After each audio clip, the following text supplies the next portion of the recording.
Hi, greetings. I'm someone named Dean. Welcome. Happy Halloween, by the way.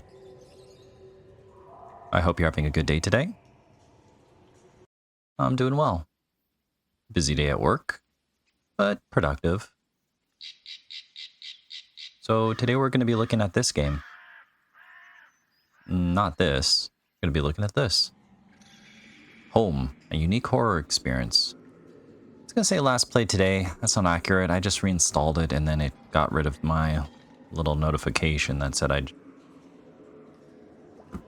played it. To be honest, I don't remember when I last played it, but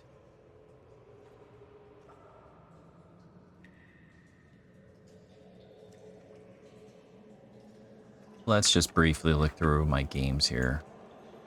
Sort by date added to library. Let's see, probably somewhere towards the bottom here. Now I got family shared library going on, so there's going to be games that aren't technically mine shown here, but I have access to.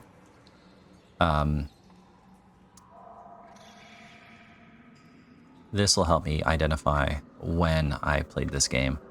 September 6th, 2012. So around that time I bought it is when I would have played it. I only played about 3.3 hours. So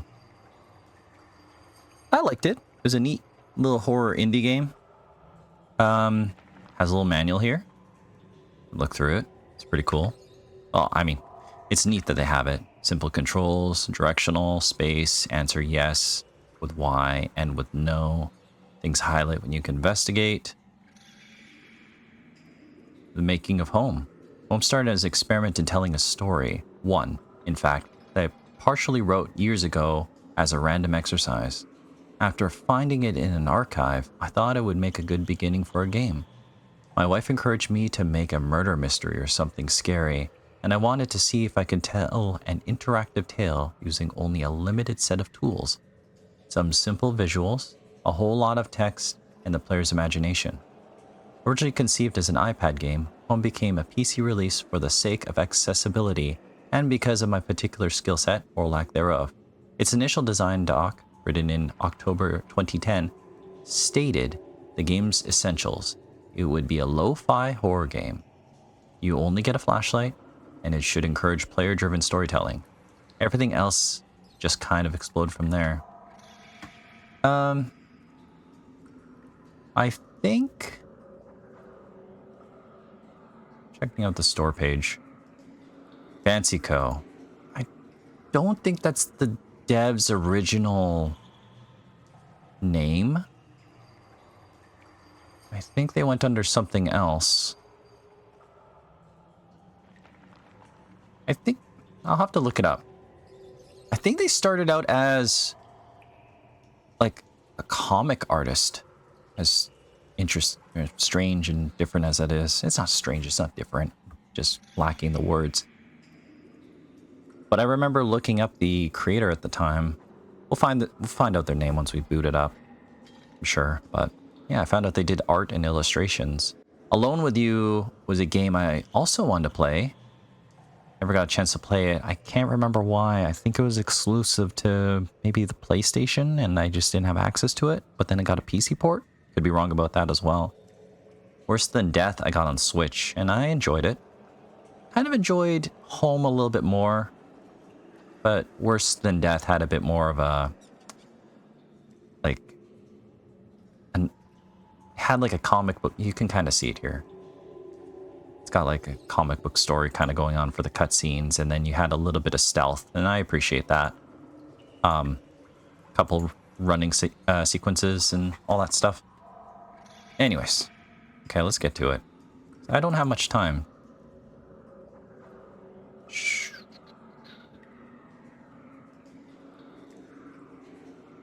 Okay, let's jump to it. Home.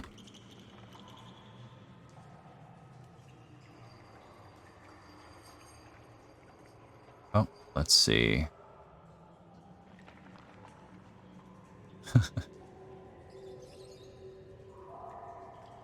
Okay. Let me adjust. See if that does the trick. Oh, where'd it go? I hear it. I don't have an icon for it. Okay, for some reason the icon vanished on me and then I couldn't see where it was. Here we are. Okay, home. A unique horror adventure by Benjamin Rivers. That's his name. Your game will be saved automatically at certain points. However, we recommend you put aside an hour and a half and complete home in a single sitting. Probably not going to happen for me. It's Halloween. I got to take my kid trick-or-treating. Plus my buddy Scott and Val, they're coming over and they're bringing their little one and they'll probably be busy with the two kids. Turn up the sound, turn off the light. And here we go. So yeah, it's Halloween. My son is only, at least at the point of time of this video, 2.5. So, won't be out late. And it is a Thursday. I got to work first thing tomorrow morning. Got to get up at 5 a.m. So we won't be out long. But I think it'll be fun. He's going to be a firefighter. We're going to be puppies. More on that in just a second here, but anyways. All I remember at that point was finding myself alone. Oh, my head. Where was I? It was so dark.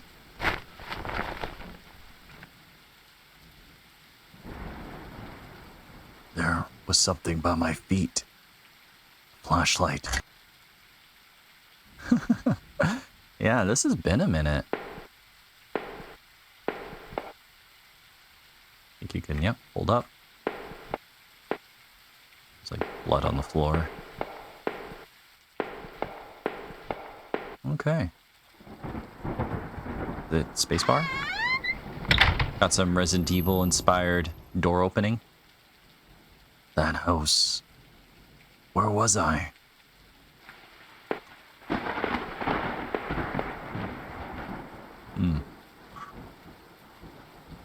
There was a body lying on the floor.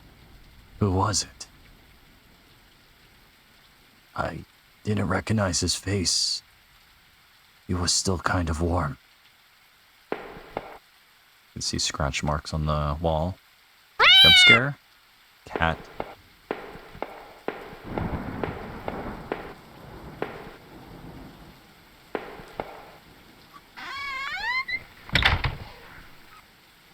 So I don't know if I really got a chance to talk about this game. Amnesia plot. I like amnesia plots. It might be why I really enjoyed playing this game back in the day. But it has an interesting thing where I don't know who you are in relation to this character, but you choose certain choices and it changes their perception or perspective or later dialogue of how they view other things that as they are uncovered. And I played through it a couple times. It's very short, very sweet. I would even, in certain playthroughs, I would just kind of skip certain things to see what different dialogue would trigger. It's not totally expansive in that regard, but it's still interesting to me. Blood on the wall. It smelled fresh and sickening. I realized there was blood on my shoes and pants. Oh, man. I had to get out of there. The desk had a computer and some papers on it, and a single drawer. I didn't want to snoop, but did I open the drawer? Yes. Receipts, pens, and a blurry photo. Looked like a store of some kind. Why did this look so familiar?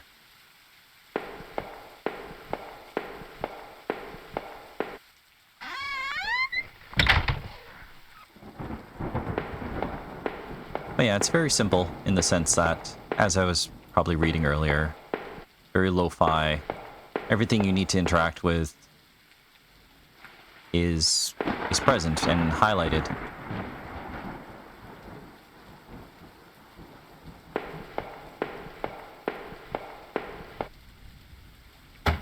Has been a minute since I've played it, of course, but I feel like once, I could be wrong, but I feel like once you interact with an item, the description gets locked into what it was. So I feel like you skipped over something and come back, then your description might be different later. Gosh, horrible way to describe it. You have to bear with me. I'm not a Let's Player. I'm just some guy. I noticed that I limped as I moved down the stairs. How did I hurt my leg? I wondered. All I could really recall was coming home, seeing Rachel. I was upset. She looked afraid. I shook my head and tried to clear it. I knew I should head downstairs, try to find a way out.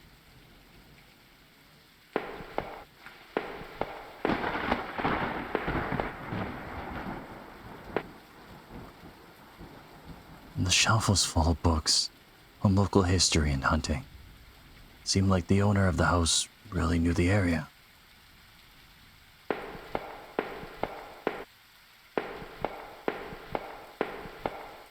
Oh, let me get rid of this mouse cursor. Whoa. Go downstairs. A thin gray mouse was stuck in a trap. I looked frantic but exhausted. Did I free it?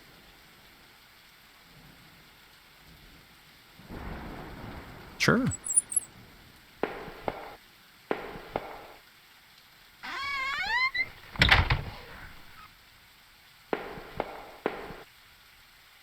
A collection of rusty tools. These look like they've seen a lot of use and were caked in a damp-smelling dirt. Why weren't they in a shed?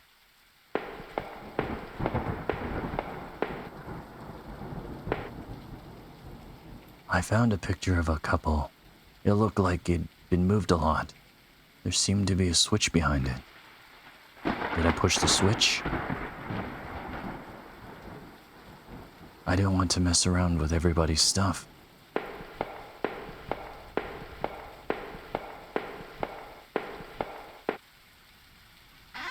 As simple as the game may be, I appreciate, because your character states he has an injured leg, not sure why, but you can kind of hear the emphasis on his footsteps being different.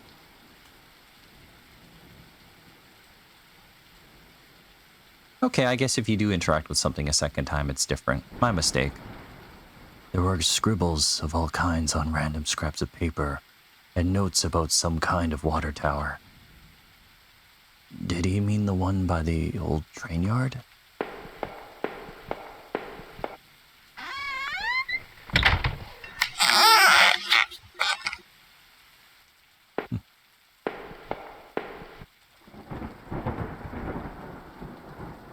A black and white photo. Looked like the man upstairs and his wife, I guessed. There was no reason for me to keep this. Did I take it? Yes. I slipped the photo into my pocket. Maybe this would help me find some answers. An old dining table covered in dirty dishes for 2 people. There were dozens of beer cans and other liquor bottles among the dishes. The smell was turning my stomach.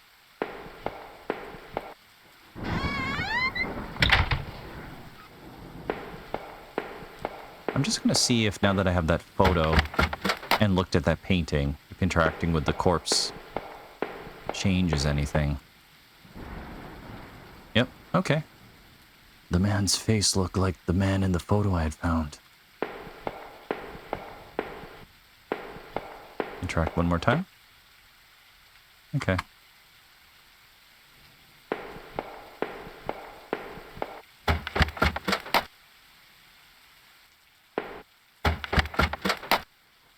go downstairs. I looked like hell. My clothes were dirty and torn, and there was mud caked all over my shoes.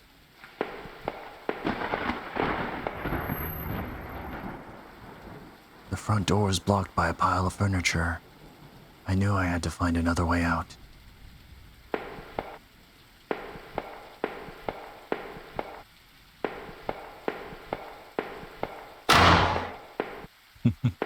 Jump scare sounds. The door was taped up and seemed to be stuck. By the smell, I guess it led to the kitchen.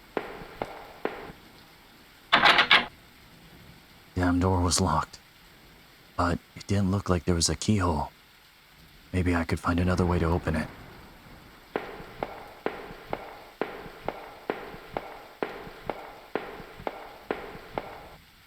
But yeah, I appreciate the sound of his gait being all staggered. You can hear the emphasis that he's having trouble walking. The bathroom was spotless. Everything had been wiped to sheen. I wondered if it was the man's wife who did the cleaning, or him.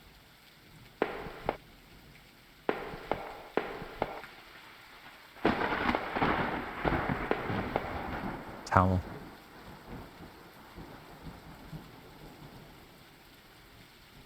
There was a photo development tray lying on the floor. Some leftover negatives were sticking out, but they were pretty blurry. I thought I saw what looked like treetops. It seemed odd that the tray had been left there, considering how clean the rest of the bathroom was. So I probably didn't discuss it, or maybe I did, I don't know. See, that's the one downside about being tired after a long day of work. Sometimes I forget what I've already talked about and whatnot. This game is kind of like I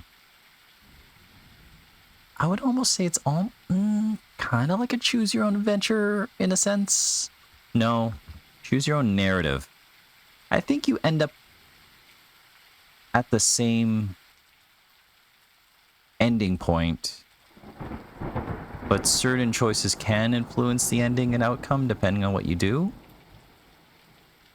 I think there's primarily 2 different types of endings, if I remember correctly, with variations on them, depending on what you find and what you interact with.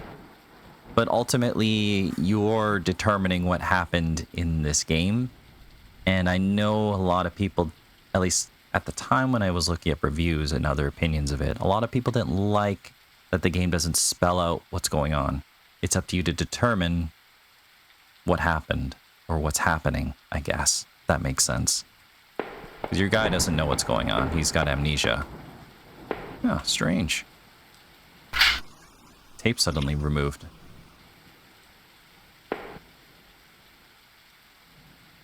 There were sheets of paper all over the kitchen table.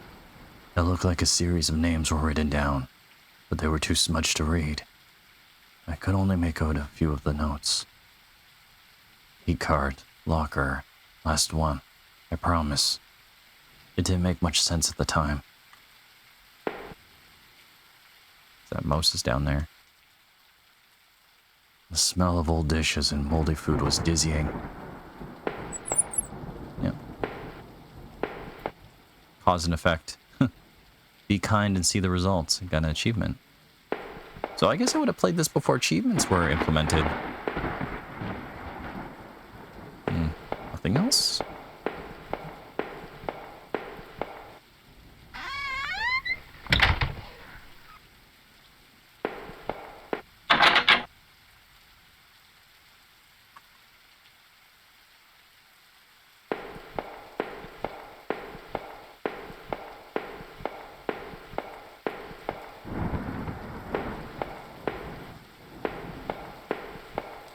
Trying to remember how to open that door.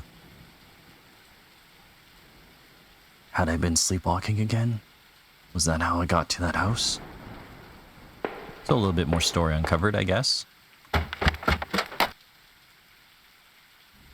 I do remember when I was playing this game for the first time, I felt like interacting with certain objects would add certain details to the story, so I would deliberately avoid interacting with said certain objects to change some of the dialogue options. And like I said, it doesn't get too dynamic, but it's still interesting. Oh yeah, you know what I gotta do? I gotta go... I ignored that painting with the switch, so I'm gonna do that right now. My mouse cursor's in the way. My mouse cursor's in the way. Okay. Is it here? Yeah. Makes me wonder, is that supposed to be you? I don't know. Photo similar to the old one I picked up. It'd been moved a lot. There seemed to be a switch behind it.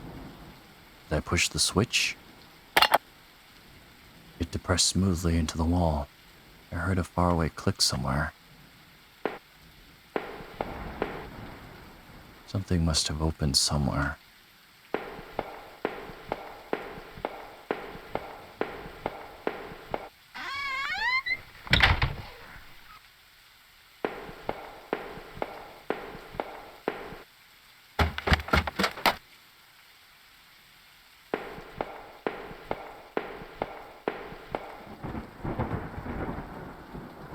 The switch in the wall appeared to have unlocked the door.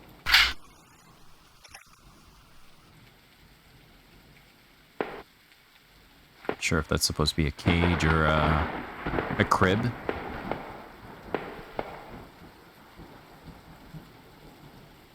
The box looked heavy, but there were marks on the floor. It had obviously been moved before. Maybe I found a way out? I must have moved it, right? I heaved the box forward, and it finally gave.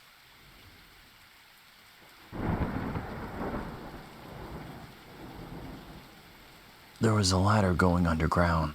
The box was. A dank smell rose from the passage. Did I climb down the ladder? Yes.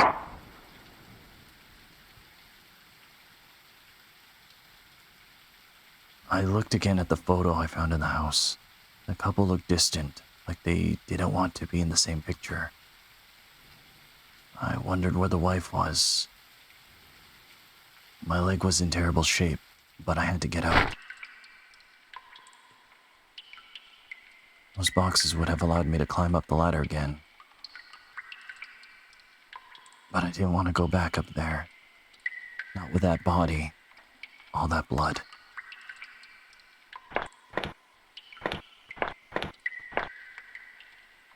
Footprints in the dirt. Looked like more than one kind. And a lot of traffic.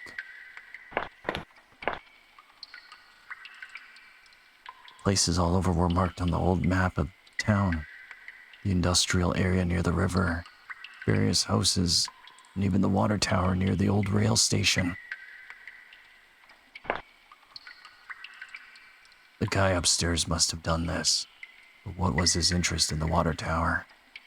Some of the markings matched the scribbles I saw on the bookshelf upstairs.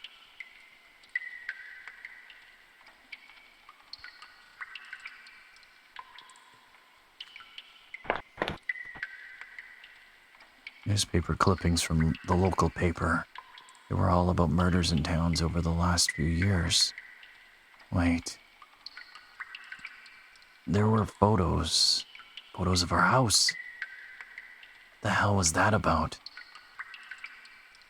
Maybe I should have looked around more, try to find some kind of information. A work table covered in papers, dirt, and a handgun. I hated guns. I didn't take it, did I? Just say no. I didn't even want to touch the thing. Better I left it right where it was. Anything here?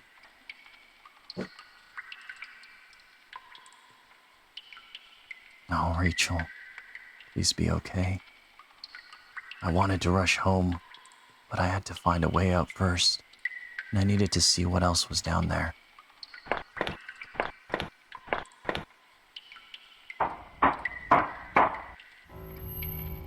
was so dark down there, and the air smelled stale and putrid.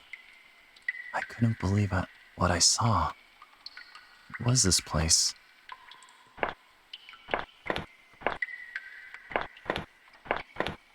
Yeah, multi-level cavern underneath the house is kind of weird. And it's like, was it the hunter? Did the hunter have this basement here? Presumably, if that body was the person in the photos? I don't know. Some kind of homemade rack, slung together with poorly cut wood and rope. It was caked with old blood. Somebody didn't actually use that, did they?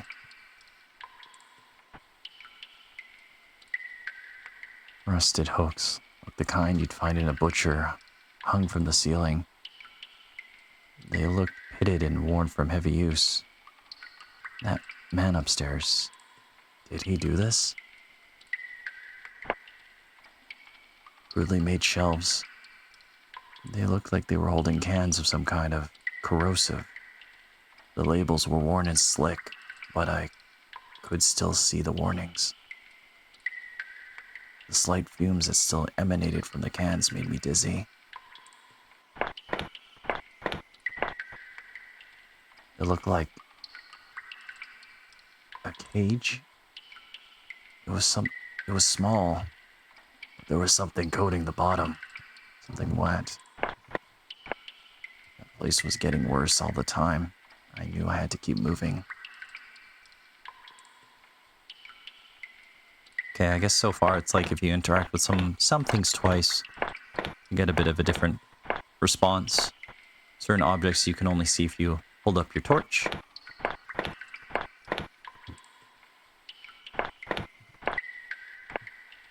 The desk looked old and was caked with grime. On it was a stack of old faded paper, covered with what looked like names. They were scratched out, and illegible notes were written beside them in faded blue ink. I could only make out a few letters. None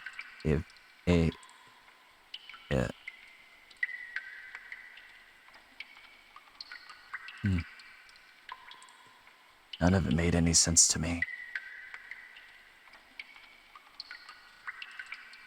Nothing about Rachel or me was written there.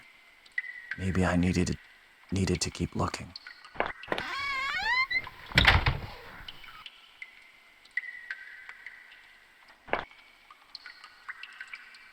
There looked to be bones half dug into the ground, and the remains looked old. The faded clothes that stuck up among the dirt looked familiar. It looked like the clothes that woman was wearing in the photo I found. Was this the man's wife? I wondered, what would I have found if I had dug deeper?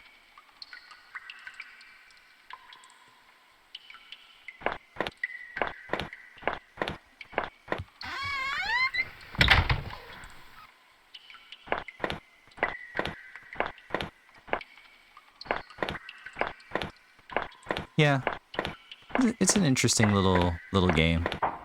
And like I said, a lot of people didn't.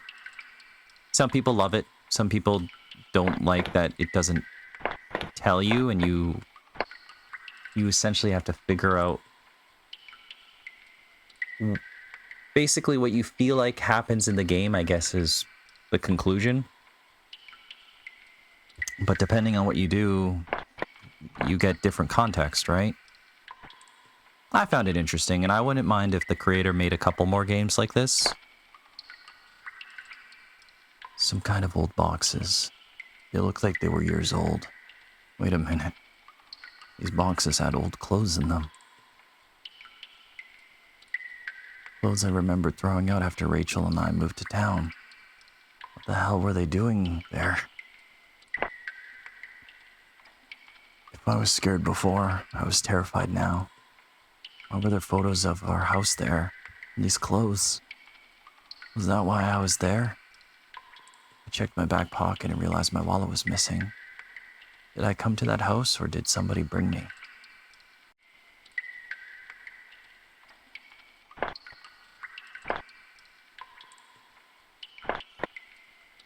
Okay, I will be right back. I gotta do some Halloween stuff. And Well, by the time I continue, it'll be the next day. So, be right back.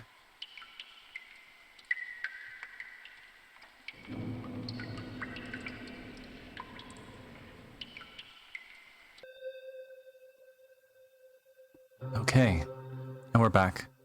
Hi. Different day? Let's continue.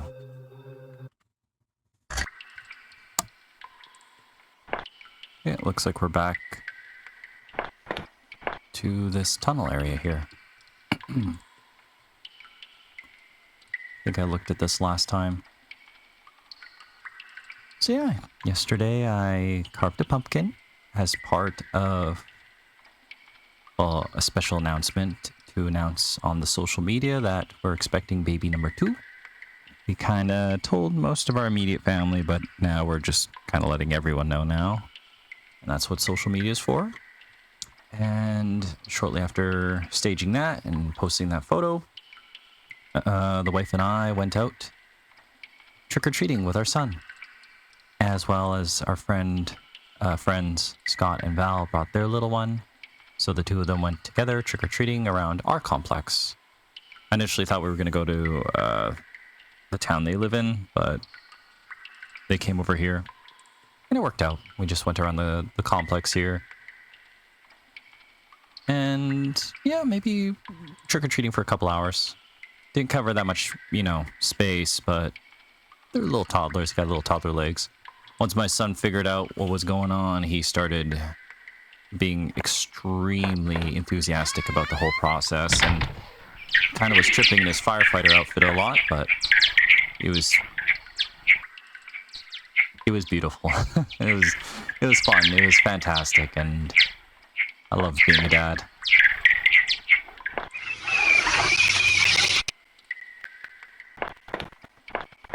Yeah, it was just awesome seeing him run around and do all sorts of stuff. Broken ladder. I think we go down there, we don't get back up. That's some weird whispering. What kind of voice was I doing before? There was a rope hanging there. I wasn't sure how sturdy it was. Did I take it? Yes. Maybe the rope would make that broken ladder easier to descend. Skeleton right here. Not that this guy would know about it. I had the rope now. There must have been a use for it around somewhere.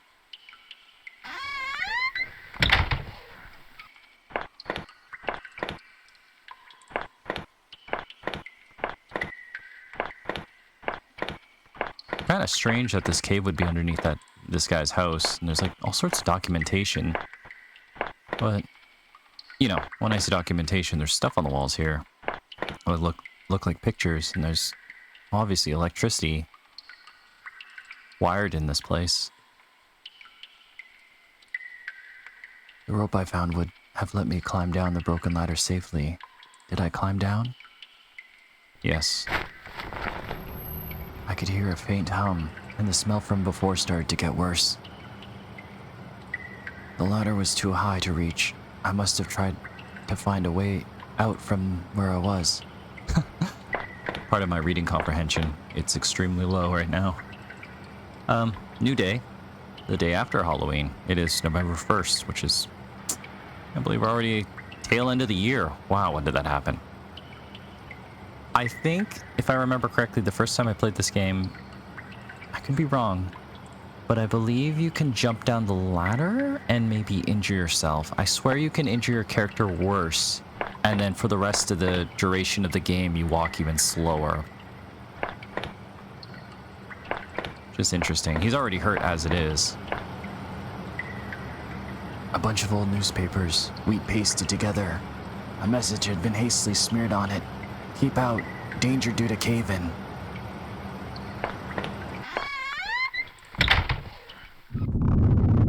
Ooh. What a noise. Huh. Yeah, Halloween was super fun.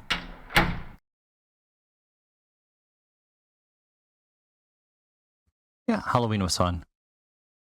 It was fantastic watching my son run around and get to enjoy things that were spooky, scary, and just see him knock on the door, go trick or treat, and try to run off. And then we had to constantly remind him, "Oh, say thank you." And he's like already gone, turning around for a split second as the door's closing. Thank you. Um,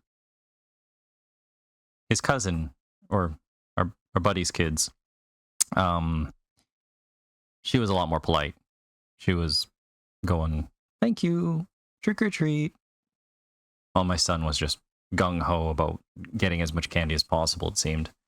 Anyways, my hands tingled from the burn of sliding down that rope. It was lucky I found that. Who knows what would have happened if I had jumped down. Still, it was all I could do to not have rushed out of that awful place.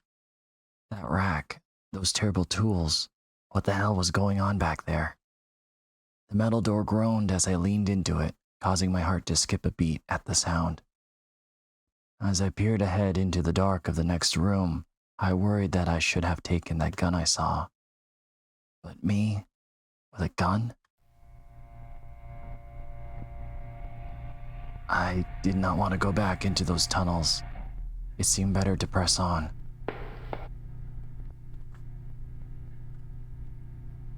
An exposed ventilation shaft. Maybe someone crawled through there? But it was so high up. That must have been a sore landing. My leg ached just thinking about it. So initially my thought, I think when I first played this game, was I reckoned if his leg was hurting from seeing the vent, maybe he crawled through this. There was dirt on the ground. It looked wet, and there was grass smeared within it. Odd. There was similar dirt on my own shoes.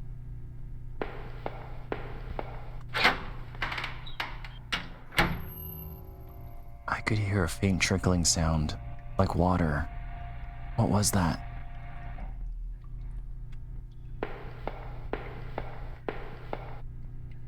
A kitchen knife, covered in drying blood. Thinking about it made me sick. I didn't even want to touch it. Did I take the knife? Yeah, sure. Somehow the knife seemed a better idea than the gun in that tunnel.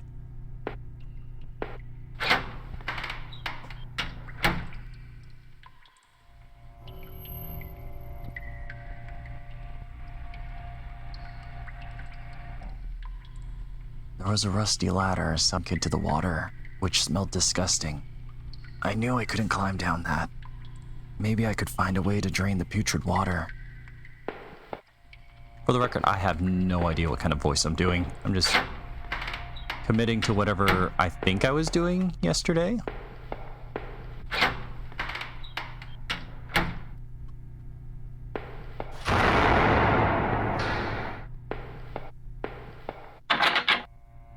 The door was locked.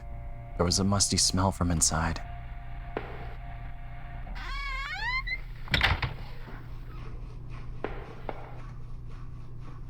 I wasn't sure, but I thought it was some kind of regulator. I had no idea how it worked. I thought I could turn this water valve to shut off its flow. Did I turn it?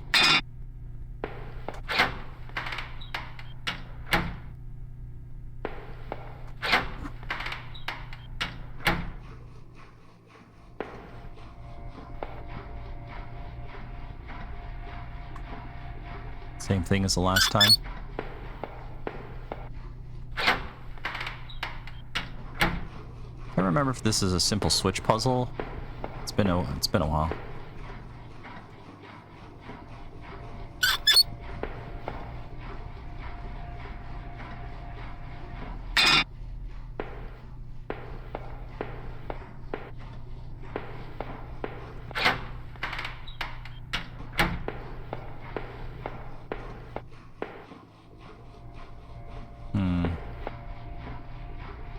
Wait, is it just turning in 4 directions? Oh yeah, it's still active. Ah, there we go. I didn't notice it at first. And it's been a while since I played this game, so I think if I look on the wall here, I can see... Well, it's very minimalist, so it's kind of hard to see, but there's one discolored pixel on the diagram there, and I just matched up to the red handle here with the yellow indicator. So I probably have to do that with the other ones. So this one's pointing to the left, so I'm just gonna do that.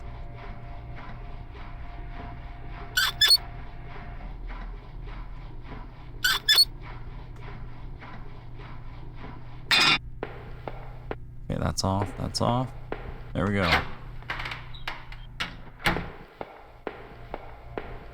Yeah. So, to whomst ever is out there, I hope you're having a good day today.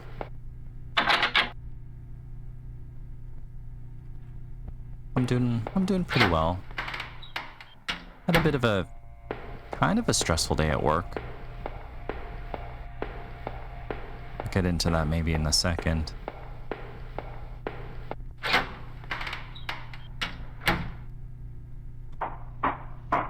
Where does this go? Lots of boxes.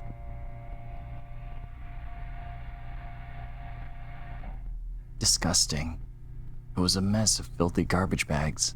There were rips and tears in most of the bags. What looked like an old videotape was sticking out. Did I take the tape? Yes.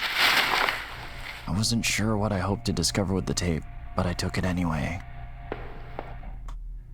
I did not want to keep digging through this mess.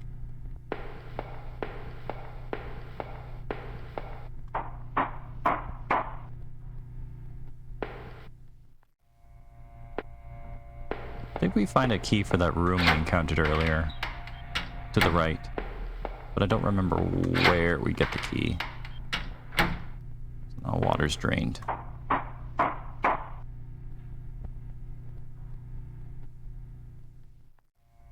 Looked like the water drained out of that grate in the wall. And there was a small metal key left floating in the shallow pool of rancid water. Did I take it? I pocketed the small key, but it was so oddly shaped, I had no idea what it might open. I think that's maybe the key that I was just talking about. We're gonna double check. I don't think this game makes you backtrack too much.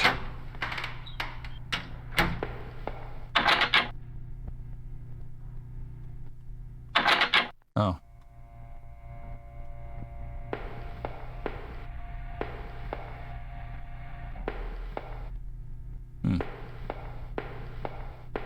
Swear that would have been it.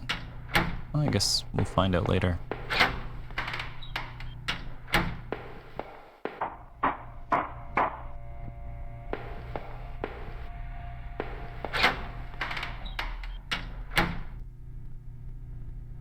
The safety poster had definitely seen better days. How old was that facility?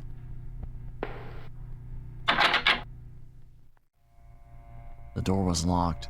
I could see a faint light within.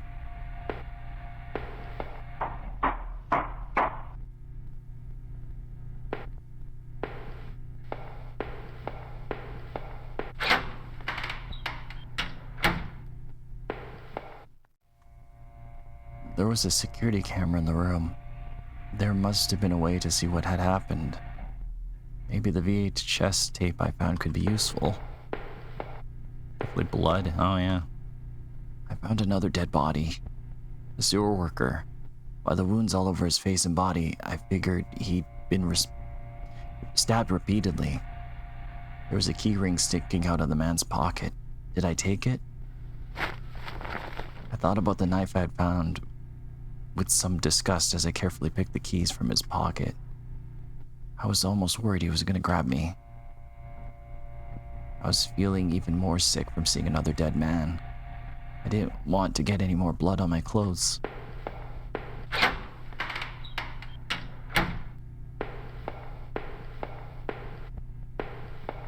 See, with your character having amnesia, it doesn't really make him a reliable, well, narrator in any sense.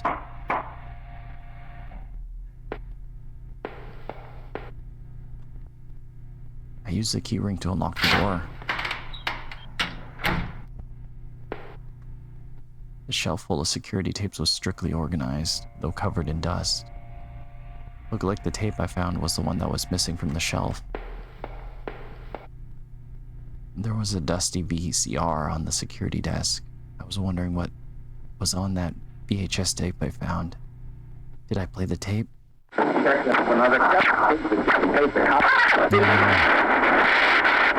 The video showed a man right there in the sewers being attacked. The tape looked fuzzy and stretched, like somebody had tampered with it. It looked like there could have been 2 men. I couldn't stand to watch that video again.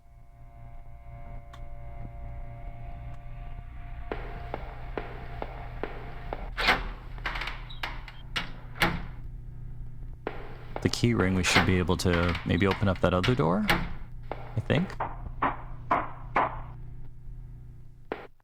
Let's try it anyways.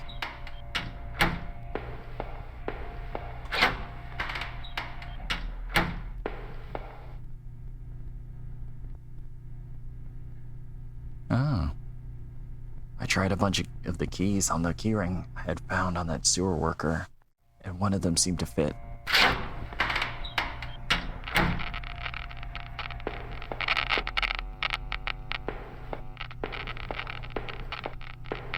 Killer. The wall was littered with dozens of old, faded papers. Whoever did this was obsessed with some local murders.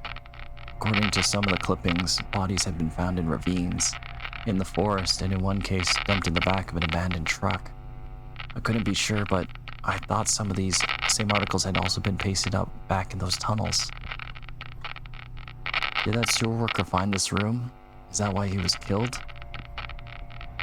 A collection of stale liquor bottles covered the floor. The room didn't seem like much of a place for drinking. What was the point? Oh, I'll be right back. Hi. Hi, son.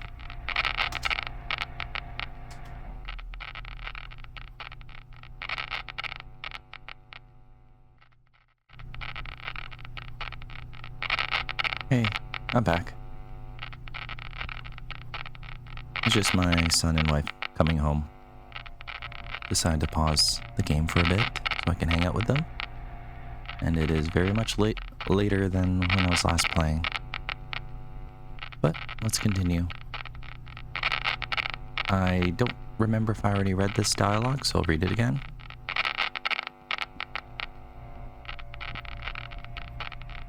The faded receipt was half trampled on the floor. It was from the local train station and was for 2 tickets. I didn't know what use it could be, but did I keep the receipt? Yes. I neatly folded the soiled receipt and slipped it into the front of my pocket. See, I don't know what that voice I'm doing for this character is, but I'm committing to it. Kind of have to at this point. I guess it's called Slightly Uncomfortable Dean. Yeah. Okay. So you may be wondering, what's going on in this game? And yeah, I guess it's up to you to find out or to determine yourself. And as I probably alluded to, some people find that the ending is unsatisfying, some people love it. I find it kind of novel.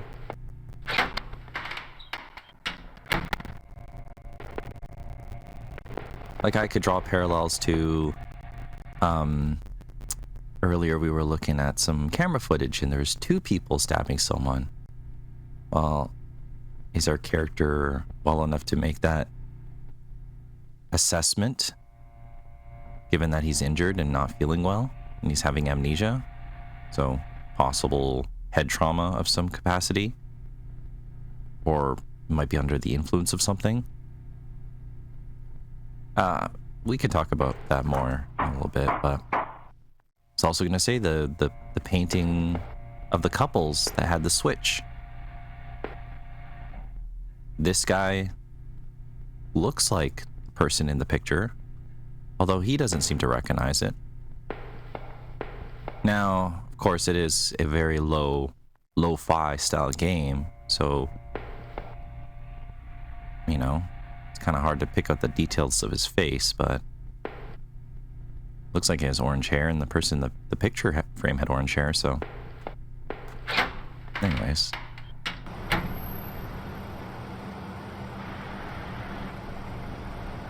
I could smell a hint of fresh air here.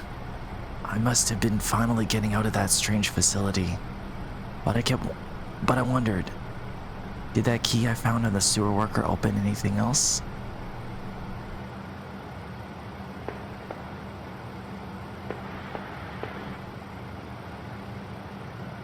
This must have been the other end of that ventilation shaft. Whoever used it could have gotten past that flooded room with this. Clever. Why go through all the trouble? True. Well, if all the doors were locked, or the room was flooded, and you needed to get that way, is it too late to go back? I feel like that was a big old hint. I guess it couldn't hurt to look around, and unfortunately the passage of time has made me forget everything. I feel like I might have already opened up everything.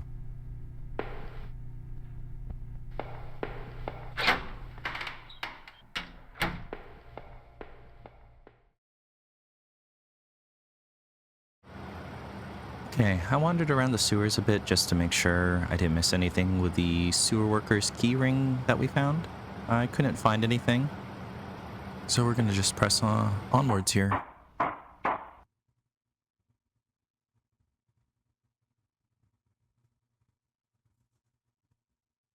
The knife I now carried in my boot weighed heavily upon my mind, as did the sore leg.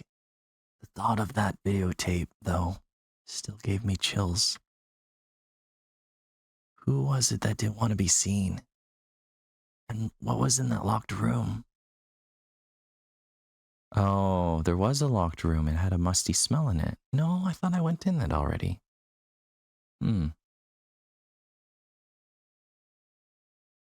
As I climbed that ladder, I felt the terrible need to get out as soon as possible. Reaching the top, I pushed the heavy lid above me, and the putrid smell of that sewer gave way to the scent of pine trees.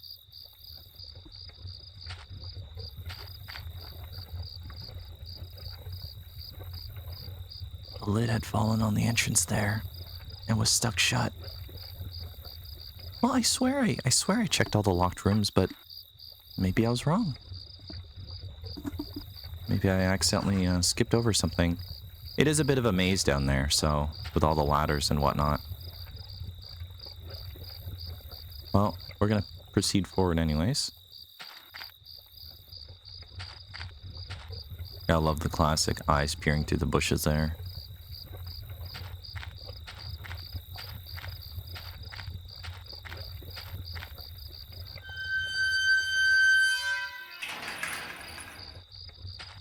You gotta love those Resident Evil style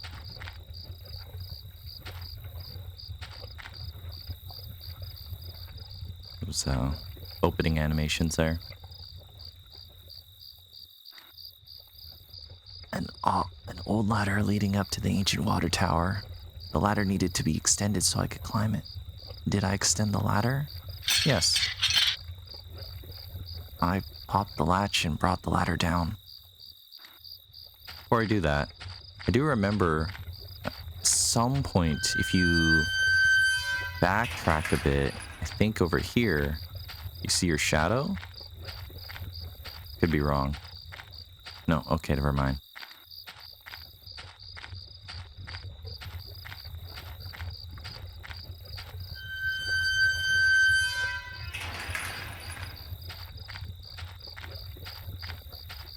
Now, this game's all about atmosphere, but I think one thing that's kind of a tricky aspect to balance is you're not necessarily in any danger. Nothing's gonna kill you during your adventures here, if that makes any sense. Like, you can't get a game over. The story reaches its conclusion, so you don't have to worry about being hunted by anything. And I guess you don't have the tension of being hunted or followed. If that makes any sense. Which I guess makes this game feel kind of easier to play for a spooky horror video game. Knowing that you can just kind of wander around safely.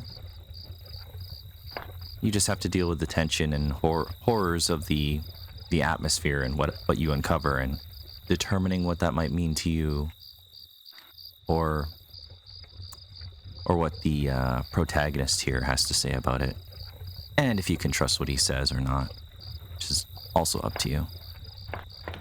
Anyway, sorry, I just want to make sure I didn't miss anything. I'm chatting away here.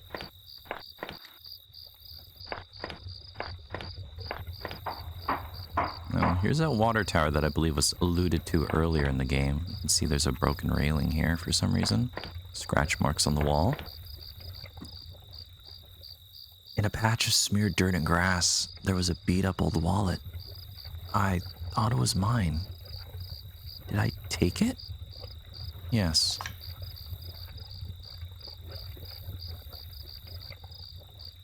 I folded the wallet and returned it to my back pocket. It looked nicked up somehow and really worn. There weren't any cards or ID in it. I thought I should recover my credit card and driver's license, at least. Did I put this up here? Or was someone else carrying it? From the railing, I could see over the woods and down to the entrance to the sewers. Had I come through there before? If I did, someone definitely could have seen me.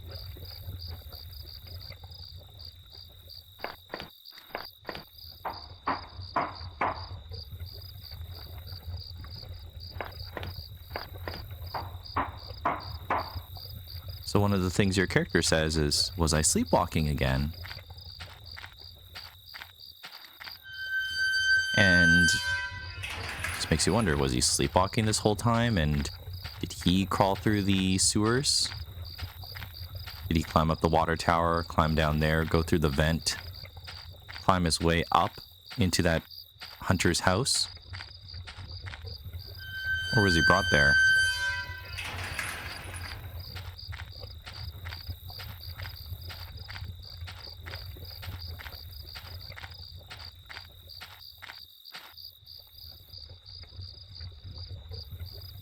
Oh.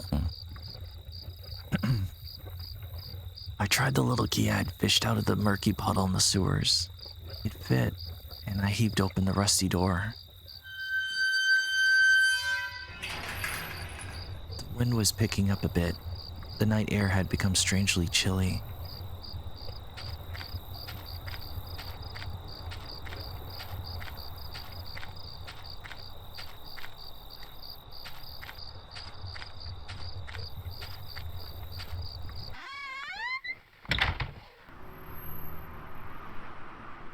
The old train station was quiet as a tomb.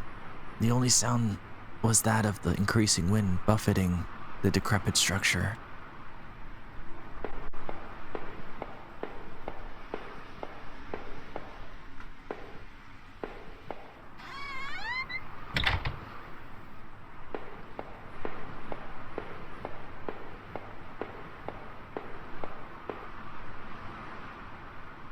An old ticket booth that looked fairly ruined. Inside the ticket window were sheets of paper and... Wait, what were these? Train receipts? I thought the receipt I had picked up might match these. But of course not. This station had been closed for years.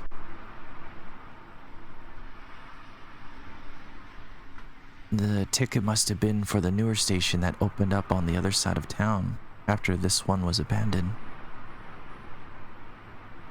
However, I noticed a series of fresher looking paper covered in tiny notes, scribbles, and diagrams. An achievement called Escape Route in investigate potential travel plans.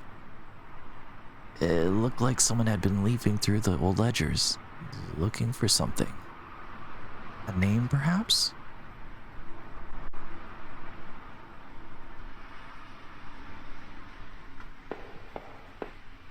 What's the achievement about? It's interesting to be getting achievements for a game I haven't played in a long time. Let's see. Yeah, it doesn't really say much. I was just shift tabbing to look at the description. It doesn't reveal much.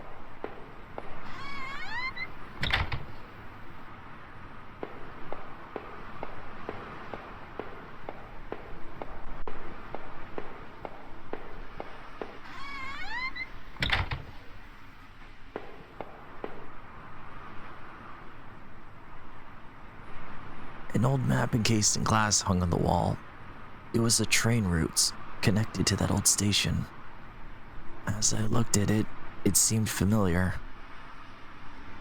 Of course, the map I found in those tunnels had similar locations marked, and the notes I found on the other man's bookshelf. His notes mentioned the water tower and even this train yard. What was he doing coming back here?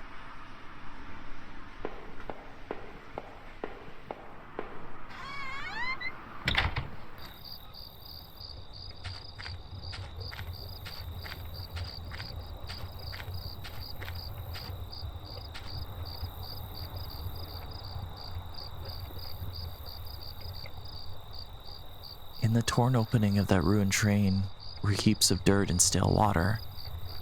At the bottom, I thought I saw a scrap of cloth.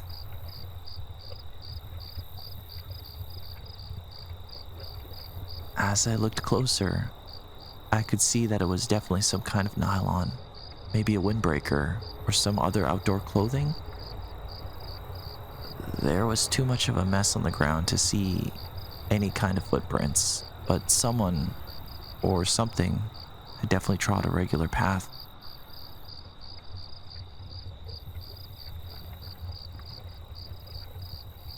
The wind was biting through my thin clothes, and I wasn't sure what else to make of the place.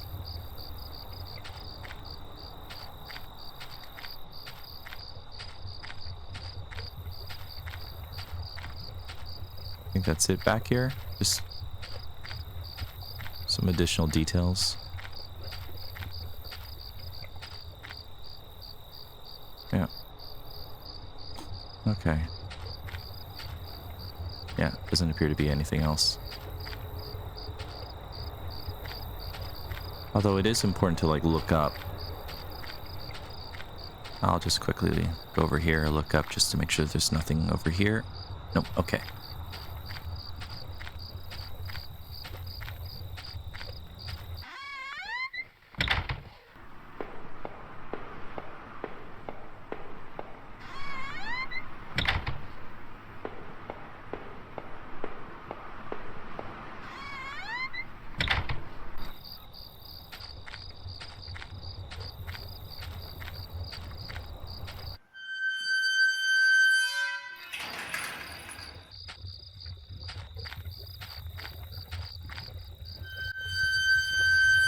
So, given what we know our character could have gone to the top of the water tower there, crawled through that duct to avoid the flooded section. But there was sure a lot of weird activity underneath that hunter's house. I call him the hunter because this is what this character kind of depicts him as. The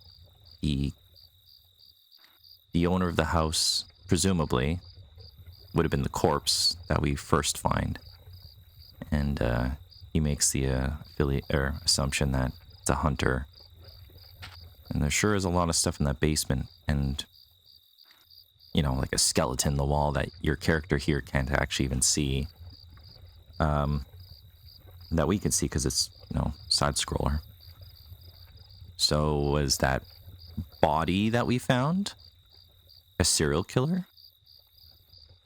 So we're finding, notes on the bookshelf about travel plans, pathways through that old train station. Or finding like clothing scattered around. I don't know. I mean, it's easy to read into it. This must have been the entrance to the forest that was mentioned on that map I had seen.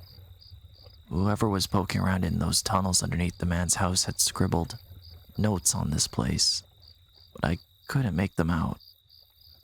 Here, the sign pointed out to various campsites and walking paths within the woods. It mentioned a river and maybe a washroom, but the rest was too faded to see clearly. Yeah, exploring woods is creepy in the middle of the night. I remember what, you know,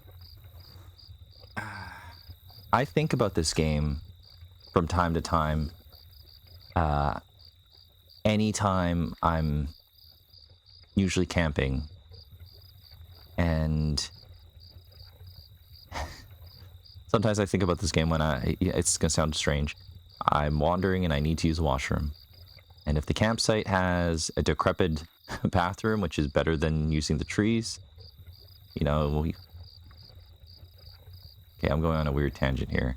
There's at least one campsite that we annually go to because of family. And they love that campsite. It's a great campsite. It's next to a large, beautiful lake. But there's this concrete structure that serves as the restroom. But it doesn't have any electricity running to it. It has plumbing, it has water. It has skylights, so there's plenty of light during the day. But at night, it is so creaky and eerie. And I always head to that structure in the darkness. And I sometimes think about this game. I'm like, yeah, this would be a place for a serial killer to get you. I mean, presumably if this game is about a serial killer, whether it is your character or the person who is in that house, that man's house, it's up to you to decide, really, or me, or, you know, it also depends on what this character here tells you, depending on what you have interacted with, which can also change some aspects of his narration. He's essentially picking up as many pieces as you are, so it makes it interesting. Like I said, its options are kind of limited, but sorry, I'm just taking a small coffee break here.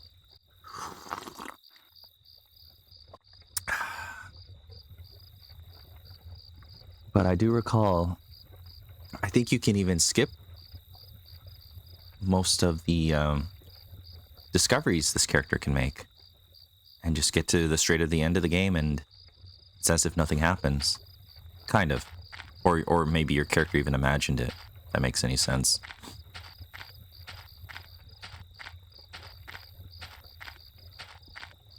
Yeah, I think that could even be one ending where it's like, oh yeah, maybe I just imagined all of it. I could be wrong, though. It's been a very long time since I played this game.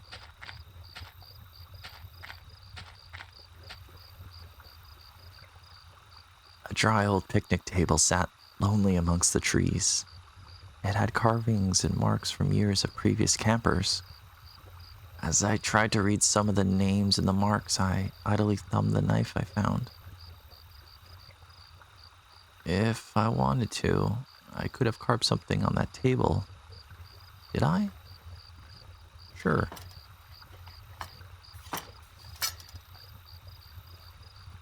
With a few crude strokes, I etched a simple design into the wood.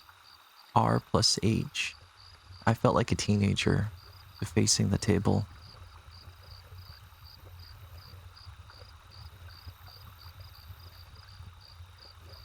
I read some of the other names and notes on the table surface. Rytron, Umar, Uncle Phil, Henry, Daniel, David, Jenny. Seemed like the table had seen a lot of use over the years.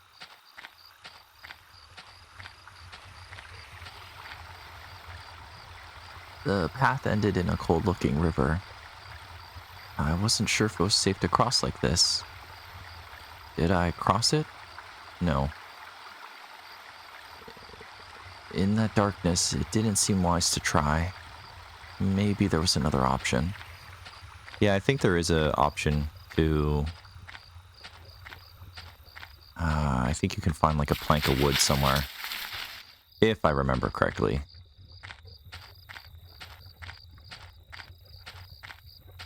I swear there was a silhouette. Sorry, I'm going back this way just to see if I can trigger it. Because I swear you walk back and you see like a shadow of someone. No, I guess not.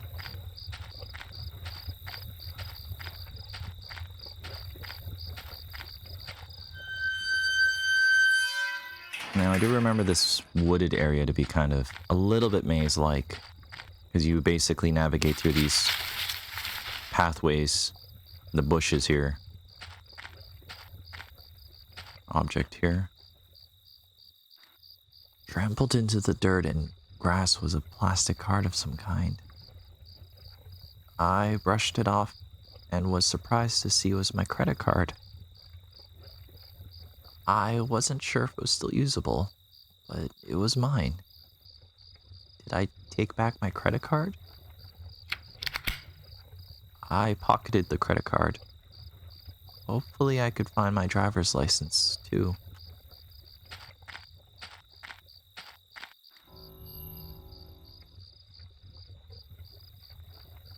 Through the fence, I could see a dilapidated outbuilding. I wondered if I could find my way around.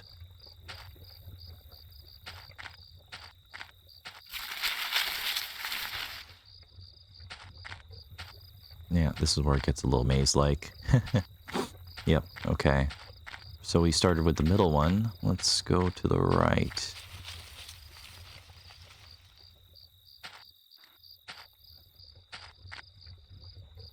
There was a fire pit there. It was still a bit warm, and a few embers still burned at the bottom. Was someone else out in these woods? Why did they abandon their campsite? Two folding camping chairs were on the ground. One was knocked over. There were a couple of cans of beer spilled on the ground.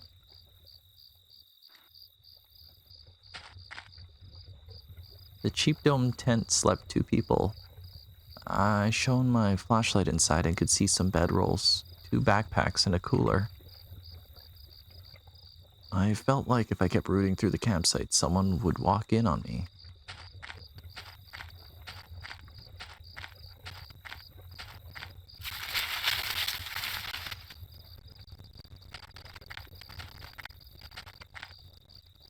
This is the outbuilding.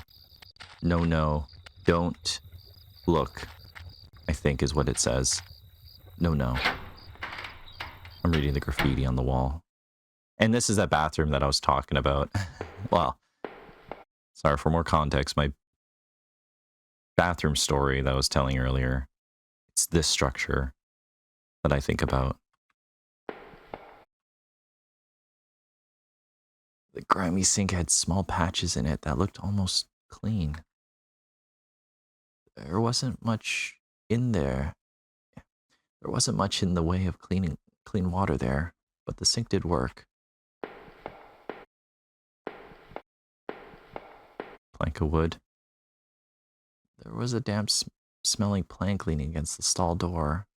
I might have been able to cross the river with it. Did I take it? Yes. I managed to carry the plank under my arm so it didn't get in the way. Yeah, I don't think there's really anything else in here. You can't even check the stalls, can you? The stall was covered in dirt and filth. This washroom obviously hadn't been cleaned in a while. Well, at least one nice thing about that creepy bathroom stall, or sorry, outbuilding that I was talking about at that campsite, is that it is regularly cleaned at least. This is where it gets a little maze-like.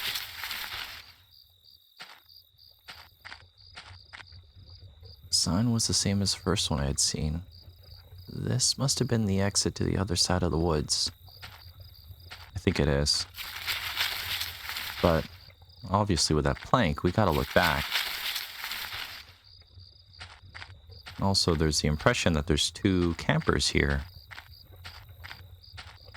Let's see. The middle one, I think, goes backwards. Left one goes...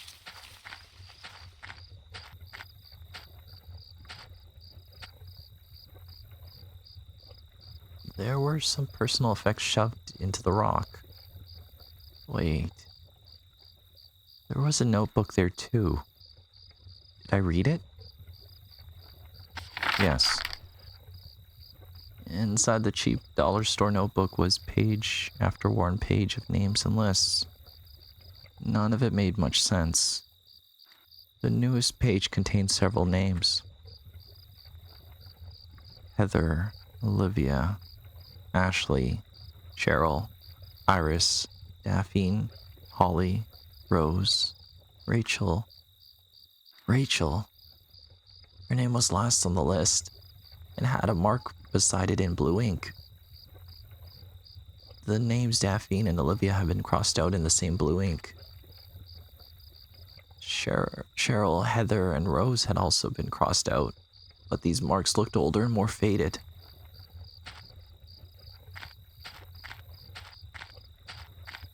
Kind of sounds like a... kind of like a spooky list of names. We also saw in the man's weird cave-like basement tunnels before the sewers was there was faded letters that kind of resembled names. I almost feel like if you took these letters from the book we found and matched it up, it'd probably spell out the names we saw in that area. But I don't remember what it was. Okay, that's the building, so this should be backtracking. And I think this is going to be the river. Yep.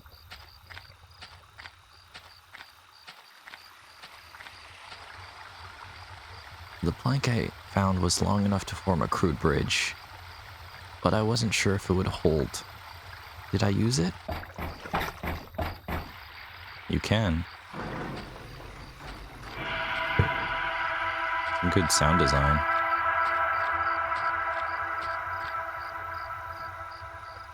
Two bodies, two young women, were half dug into a hasty, shallow grave between the trees. The younger-looking one was still face up, her dead eyes gleaming against my flashlight. They deserved better than that. Did I clean up the gravesite?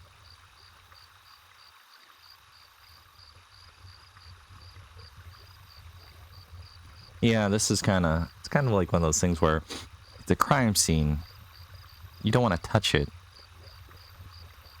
If your guy is behind this, he might want to touch it to hide the evidence.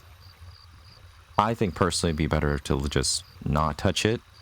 Yes, they deserve better than this, but they deserve, you know, an actual proper funeral and being found, not just covered up and maybe ruin some of the, you know, evidence that could be found. I'm going to hit no. Though I feel like if your character is the killer, it'd probably be in their best interest to actually cover it. I'm going to hit no. Yeah, there you go. The thought of touching those poor girls made me feel sick. I left everything right where it was. The police could sort it out.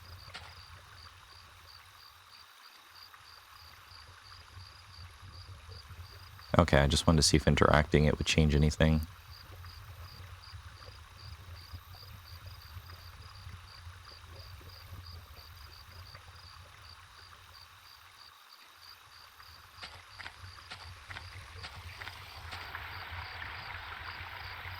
Did I cross back over to the other shore? Yes.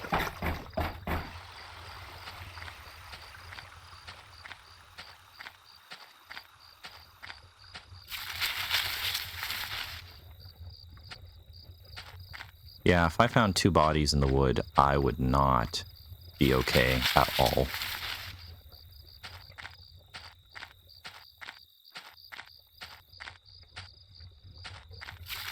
I guess I'd try to get phone reception as soon as possible.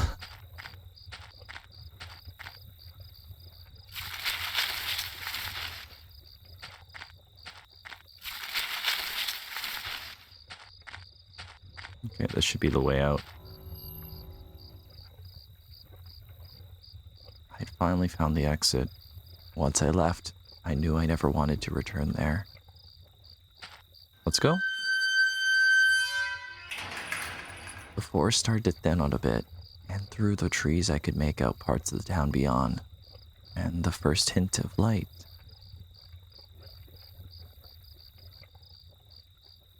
The mysteries of that forest were behind me, but I could still feel them on my neck like a warm breath. Those girls I had found, someone had taken them from their campsite and murdered them. Was it the same person who had left that odd notebook? I was even more eager to get somewhere safe and to find a way to reach Rachel.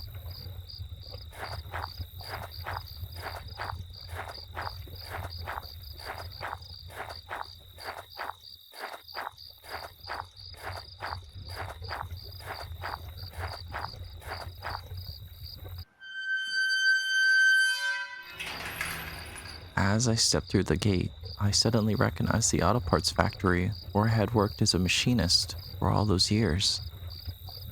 The plant had closed almost 3 years ago now. Times were better then. I thought I could hear a faint rustling behind me. Maybe it was just the wind? Okay, maybe this is where if you backtrack, you can see a figure. Let's see. Yeah, there you go. Yep.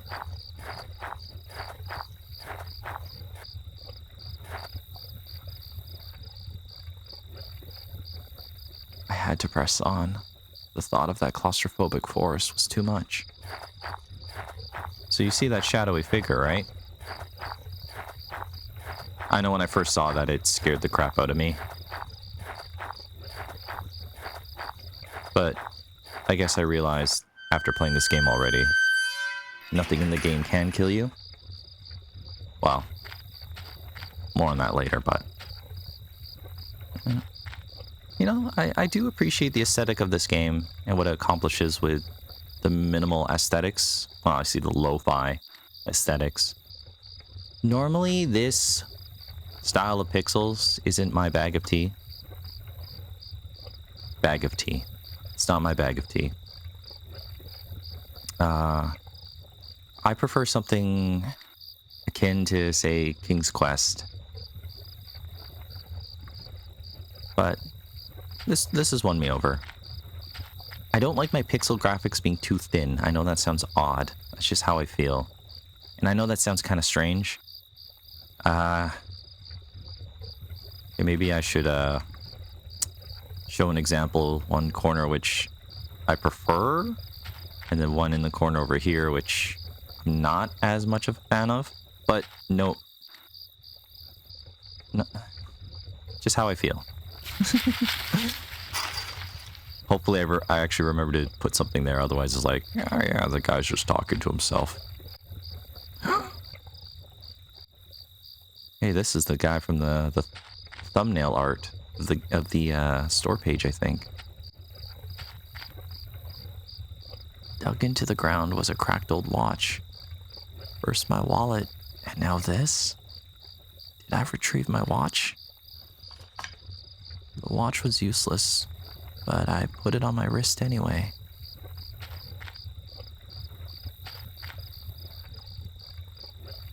I found the body of a security guard, just doing his job, no doubt. His face was covered with blood from some kind of head wound. I wondered, was this flashlight his? The one that you're using?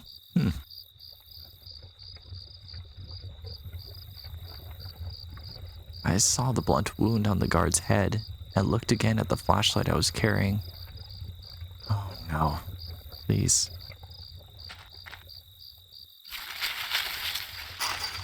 I mean, the flashlight looks small in his hand, but I have seen you can get really large flashlights, like the size of your arm, or I guess forearm. What, it takes like 6 double D batteries or something like that, like really big. I don't know if it's, durable enough to serve as a blunt weapon. But I have heard flashlights like that are really good to have because the battery life lasts a very long time. And I've always been meaning to kind of pick up one because, well, first off, whenever I'm packing to go camping, I'm always like misplacing these little flashlights here and there. If I had one that was just sticking out of my backpack, I'd probably never lose it. Well, unless I was running away from something. But one of the lockers hung open. Its contents were tossed around like someone had been looking for something. Old work clothes had been picked through, and a few photos and notes had been ripped off the door and spread around.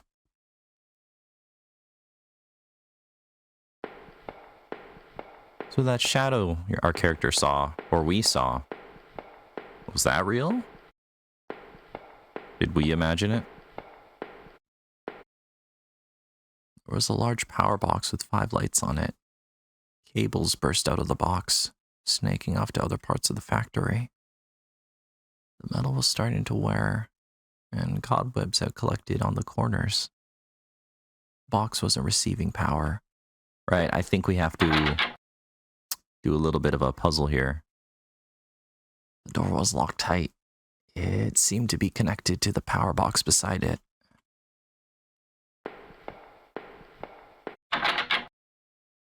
The door was locked shut, and there was a little electronic box under the handle. A sign was pasted to the front of the door that said, "Danger, pose for repairs."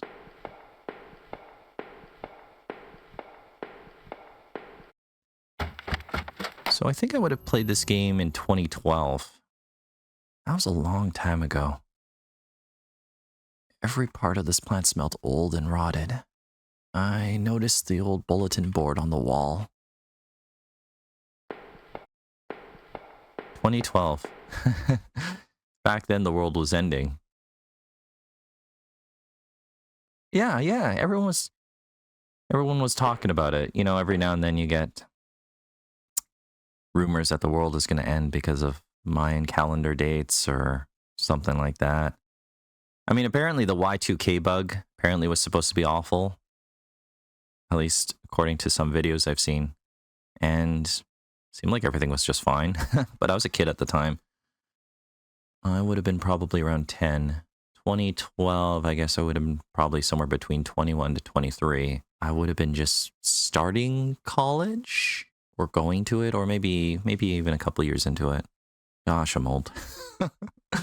At the time, well, my wife, who would have been, I guess, my girlfriend. Yeah, we were girlfriend, boyfriend for a long time.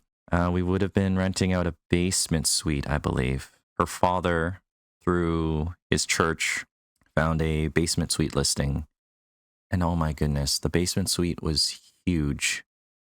And nowadays, I feel like people would rent that out for maybe like $1,800. But in 2012, they were renting it out for $500. And they were such a nice couple. And sometimes I wish I could have thanked them for letting us stay there. Because it was very affordable. They were very kind. They were hospitable.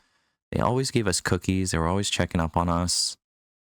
And I wish I thanked them more. Because, it allowed the wife and I to live somewhere together. And that was the first place we lived together. And then we kind of had to leave on short notice, but it was just circumstantial. We had an opportunity to move somewhere closer to the university that I was attending, and the rent there was even cheaper because it was through a family friend, and it just made sense to go for it. It was just the best choice for me and my wife, so we apologized, and we kind of had to take off. Because it was either we rent to the other place as soon as possible or lose the opportunity.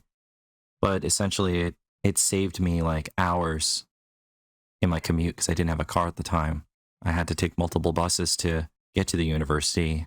And upon moving to this apartment, we were able to just walk 5 minutes. It was perfect. I could walk home for food.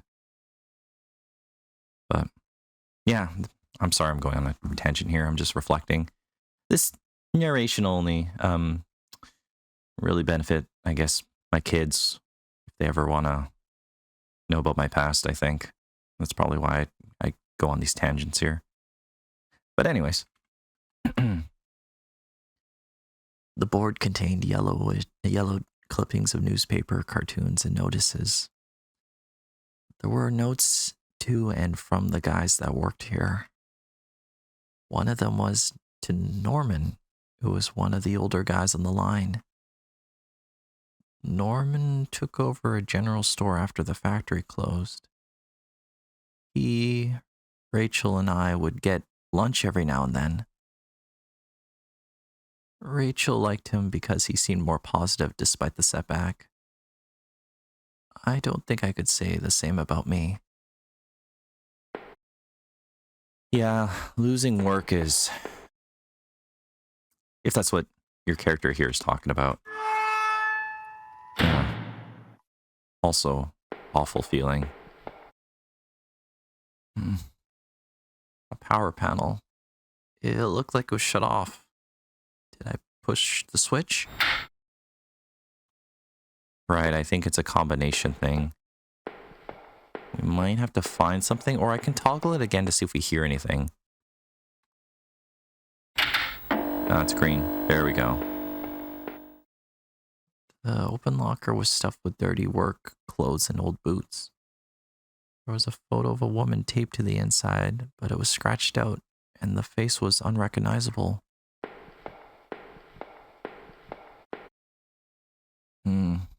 A power panel. It looked like it was shut off.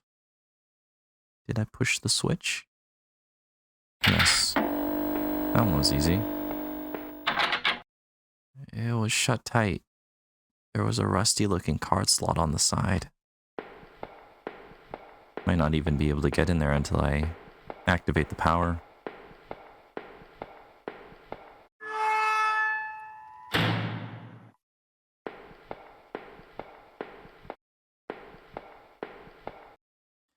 But yeah, landlord and landlady, they were kind of, I think they were semi-retired. I remember for the longest time, so I'm gonna have a sip of coffee as I ramble on here.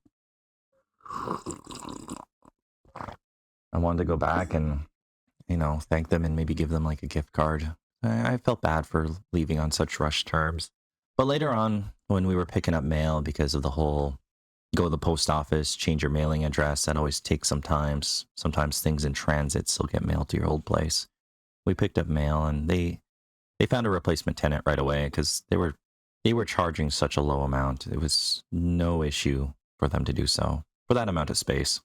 And she baked us some cookies. We had dinner, and then I think that was the last time I saw them. So I hope them the best. And finding true, genuine, positive, caring people like that it's kind of a rarity sometimes. And it's so easy for the negative people in your life that should make a small impact on your life, but somehow linger. There's a lot of those type of people versus the ones that are kind, and sometimes it's just easy to forget.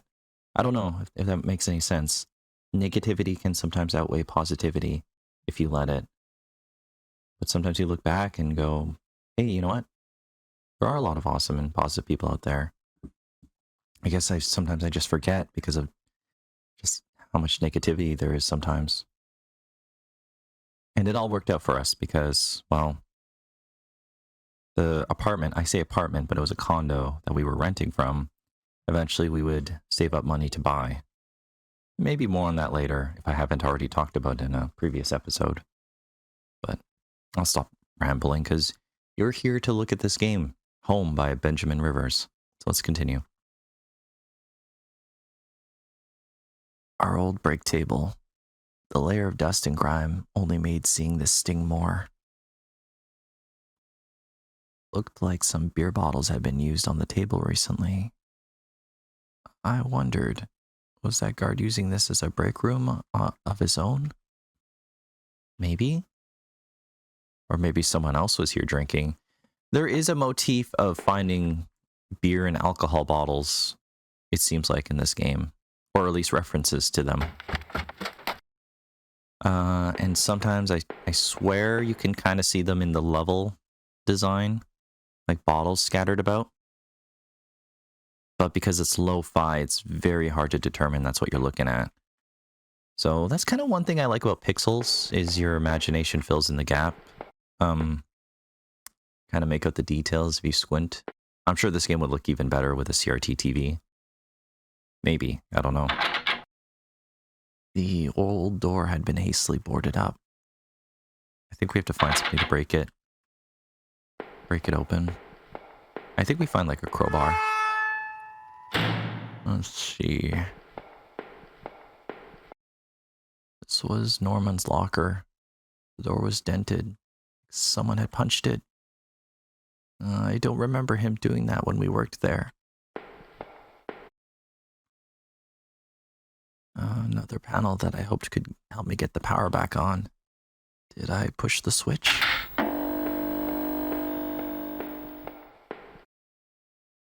A utility shelf, crammed with mismatched tools and items. There was a claw hammer on the shelf. Did I take the hammer? Yes. As I took the hammer, I noticed it wasn't as dusty as the rest of the tools on the shelf.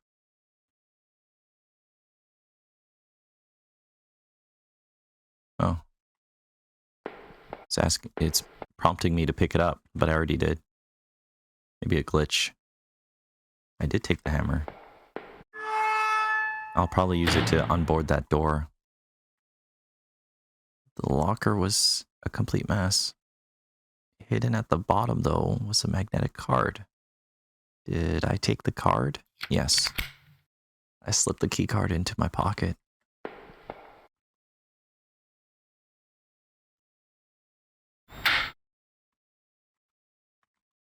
Oh, there we go. Oh, weird.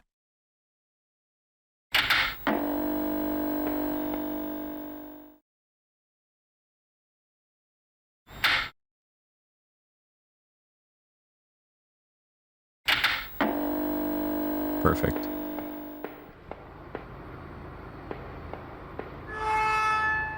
This game does have pretty good ambiance.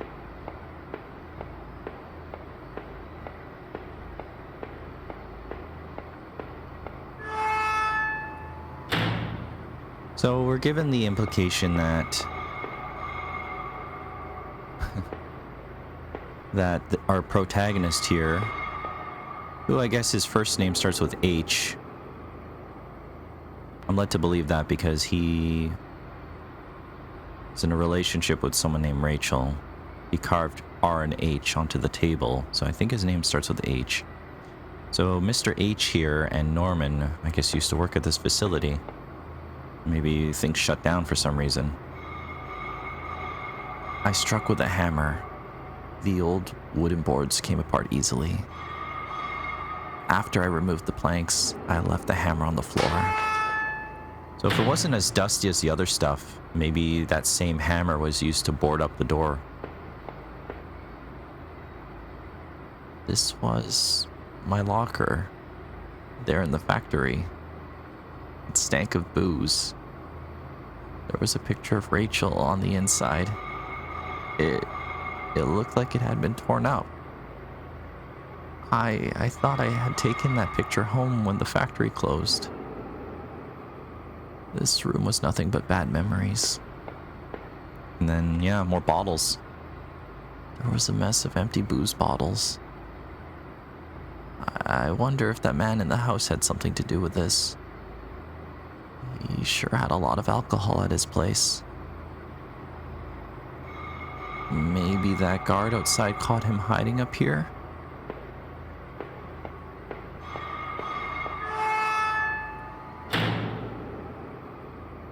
See, one theory that I'm kind of having now, after playing this game after all these years, is Okay, yeah, he says he sees a second person in the camera footage. But what if it's just only him? And I don't know.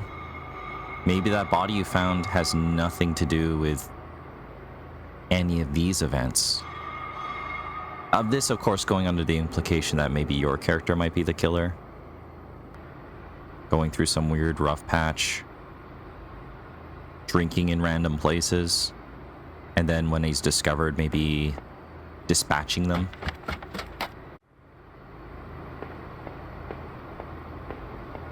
I gotta find that magnetic lock. Was it this one? The door open now that the power is back on.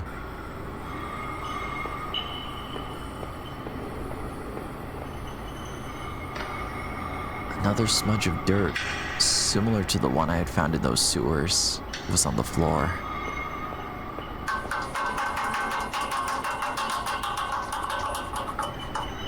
A large pile of building materials and debris blocked the way. The factory floor never did get the repairs it needed. It closed too soon for that to happen. It didn't look like the footprints were mine, but they were probably too faint to tell. A rusted old regulator of some kind sat dusty and unused against the wall. Within the dust there were deep scratches, like from some kind of tool or blade. Planks, tools, and broken up parts blocked any further passage. That factory was like a tomb now. It never got repaired, and we never came back.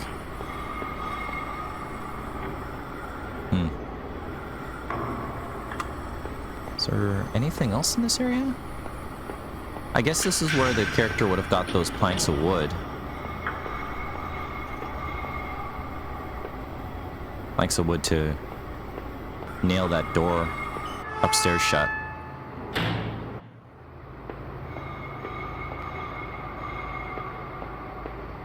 I think that's the exit. Should be a room somewhere with a magnetic lock, though.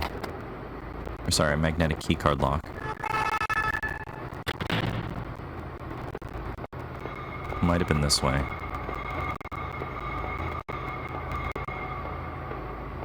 Here we go. The key card I found seemed like it would pass through this reader. Did I use the key card? Yes. I slid the card through the old reader and turned the handle.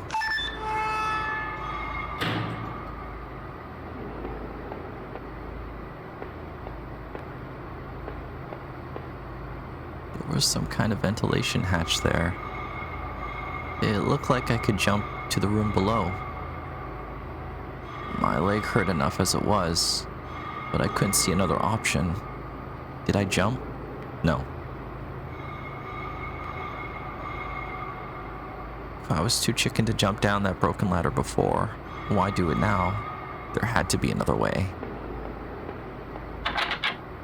Oh no. The door had somehow locked itself again. There was no keycard slot on this side. Okay, I think I remember when I played this game. You can get the key card to bypass all those electronic locks. But then, yeah, you're basically stuck. I think that's how it goes. So we have to jump, unfortunately. Shucks. But you know what? It's been so long, I didn't remember this forces you to do that. So yeah, you get trapped in this room.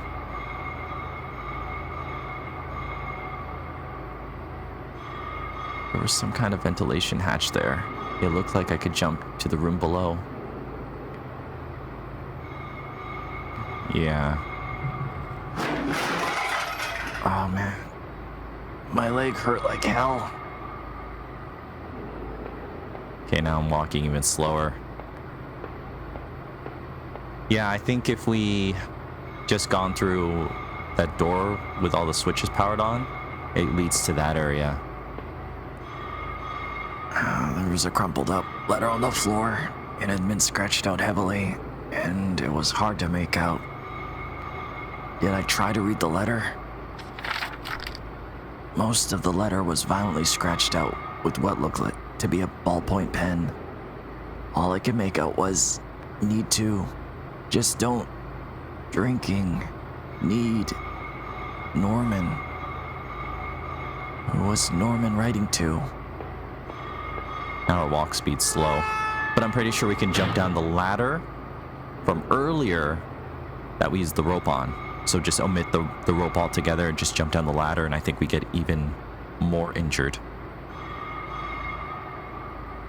I stepped out of the factory, glad to be rid of its smell and its memories. I couldn't stop thinking about that room with the bottles in it. Was that guard I found outside really drinking up there? What about Norman? And who had rooted through all those lockers? I couldn't tell where I was as I looked around, but I figured I needed to get to a road, get my bearings. Maybe Norman could help. His store wasn't that far from the turnoff to the factory, if I remembered correctly. Yeah, now our character's limping more.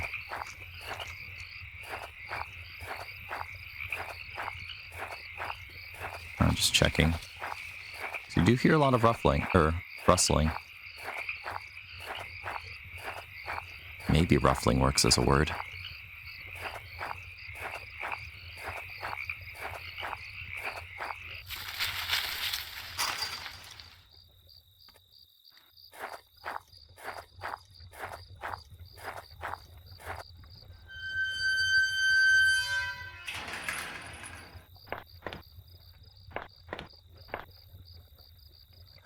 The garbage bin was a disgusting mess of rotten food in slick, black bags.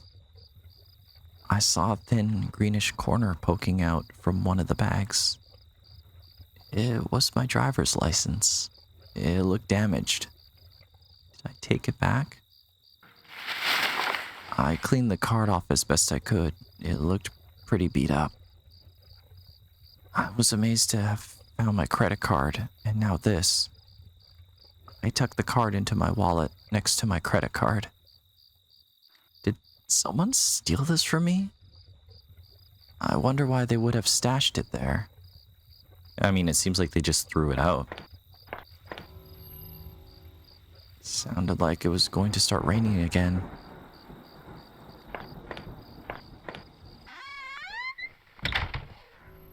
I had entered Norman's place. This was the back of the store he ran. It was oddly quiet, except for the faint sound of a television. Okay. Reaching a 1 hour mark here. I don't think there's much left of this game, so I will probably continue this later. In the same episode, of course, but just at a later time frame, because I should spend time with my family. So I'm going to go do that. And I think there's only like 30 minutes more of this game left. I mean, maybe a bit longer because I'm reading things and chatting away. So we'll see where we end up. But I will be right back.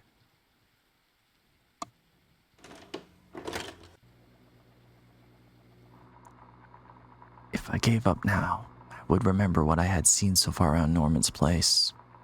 Did I quit? Yes.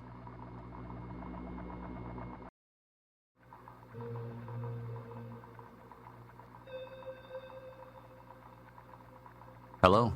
We're back. Or at least I'm back. Okay, so we're in the back of Norman's store here.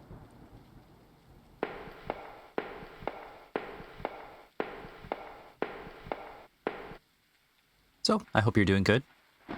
I'm doing well. Just spent some time with the family.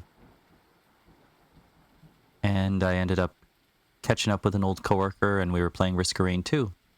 Showing him the ropes of that because I recommended the game to him, and I wanted to make sure he enjoyed it. It's definitely a good game with friends. But anyways, continuing. So, what we know about Norman is apparently this guy and him used to work together. And this is the back of his store, I believe? Or his place? Ah, yes. It might be one of those places where it has a storefront, but a residential suite or quarters above it. I've heard of people renting out places like that before, even if they didn't operate the store, there'd be like a stairwell to a living area above it, which is always interesting.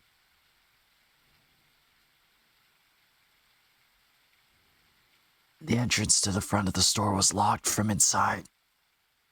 Looked like I couldn't just pop it open. I needed a key. There was a bit of blood on the keyhole. Ah, weird.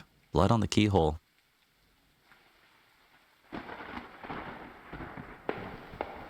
So this character, is he the culprit behind all this madness?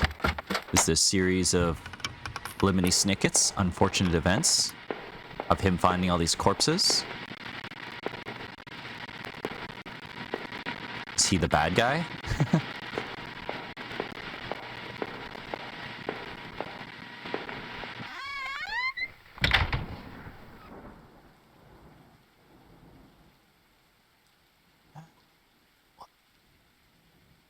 What the hell? One of Rachel's old autumn coats hung in a rack. That was Norman's bedroom, wasn't it? What was this doing here?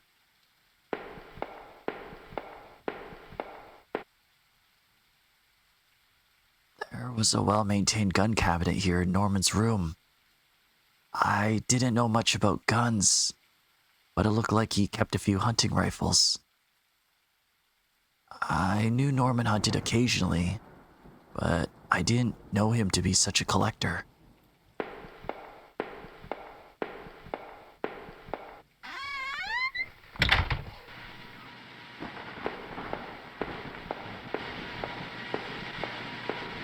Lots of TV static in the next room. And look, blood.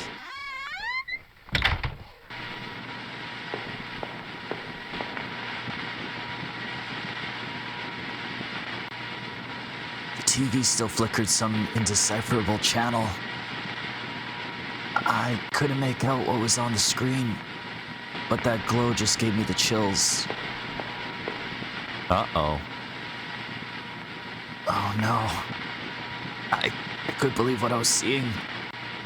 Norman, my coworker and one of the few friends I had in this town, lay dead beside his armchair. His face and shirt were covered in blood. It looked like he'd been stabbed or something trying to get up. His eyes were still wide with shock. Norman, what was Rachel doing here? Why did you have her coat? Norman, maybe you deserved better. You probably did. Did I close his eyes? Guess.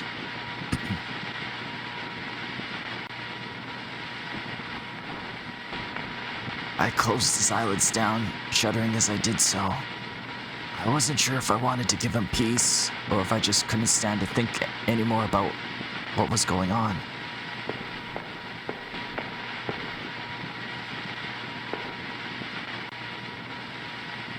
I hope to hell Rachel had nothing to do with that mess.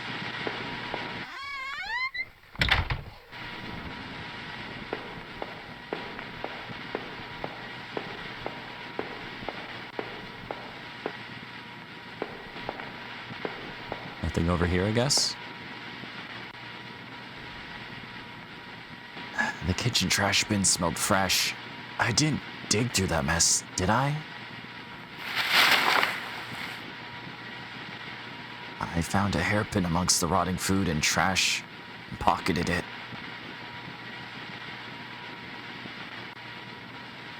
There were takeout containers and food scraps.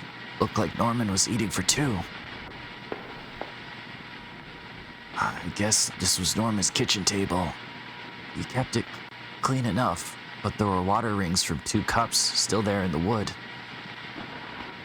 I'd never been to Norman's place before. At least, I didn't remember ever doing so.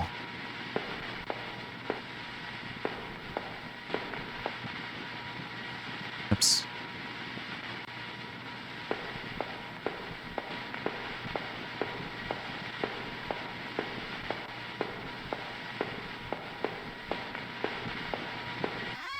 think there's also an addict here, if I remember correctly. Kind of the one instance we're looking up is very important.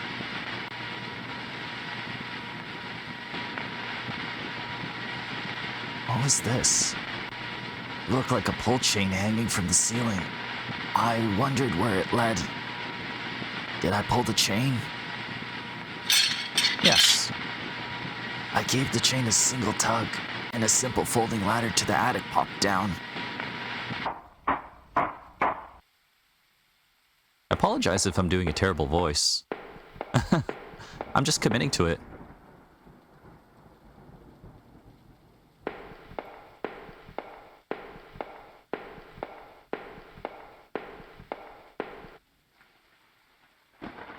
There was a large cardboard box that hadn't been sealed. Did I open it? Yes. I opened up the old cardboard box and wasn't entirely surprised by what I saw. And he wasn't surprised. Interesting. Okay. There were more of Rachel's things, more of my wife's clothes, photos, shoes, even that old radio I gave her. Why, Rachel? What were you doing here with Norman? I just couldn't believe it. My head ached with everything that was running through it.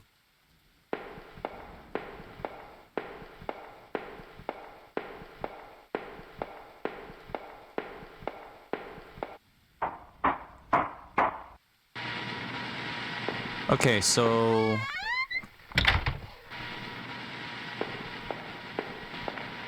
yeah, a lot of plot threads.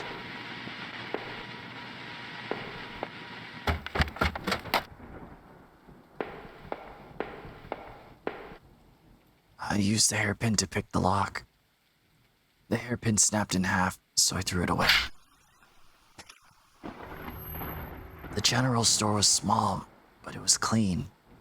It had the usual things: postcards, snacks, magazines, and canned goods. I never went there much. Rachel usually stopped by after work if we needed anything. So it does give the implication that seems like Rachel and Norman hung out a lot. The register was mostly empty, and a fat stack of travel magazines sat beside it.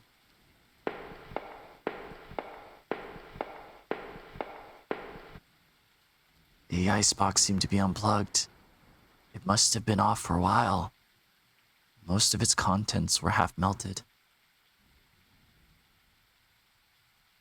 What was the matter, Norman? Cheated on your hydro bills too?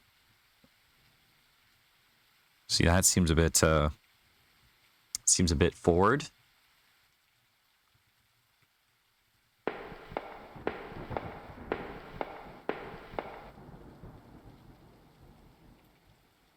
I wondered if someone had robbed the place before killing Norman upstairs.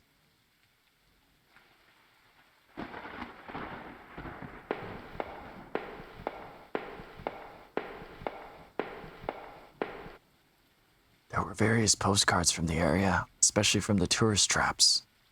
One of the postcards showed an old black and white photo of the water tower. It looked to be in much better shape then. Of all the postcards, that one seemed to be the most popular. There were only a few left.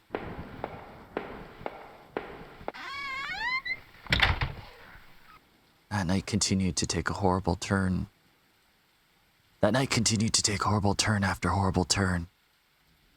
It had been weeks since I last seen Norman, but to find him like that, who could have done that to him? Seeing that dusty box of those old clothes was a shock. How long had they been there? And what was Rachel doing at Norman's place? I felt like I had only discovered more questions, no answers.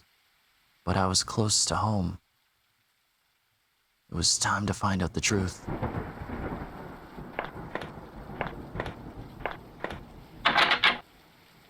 It was locked, but this wasn't the right gate.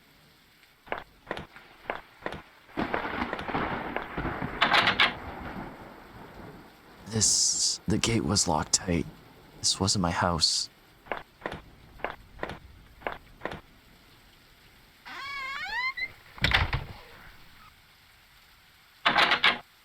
That door only led me back. I had to find my house. So yeah, I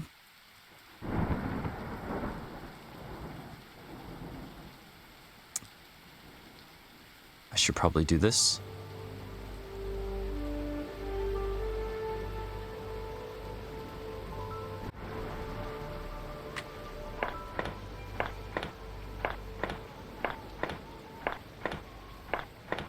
Then I'll just slap this at the beginning of the video, and hopefully the algorithm gods use as a thumbnail.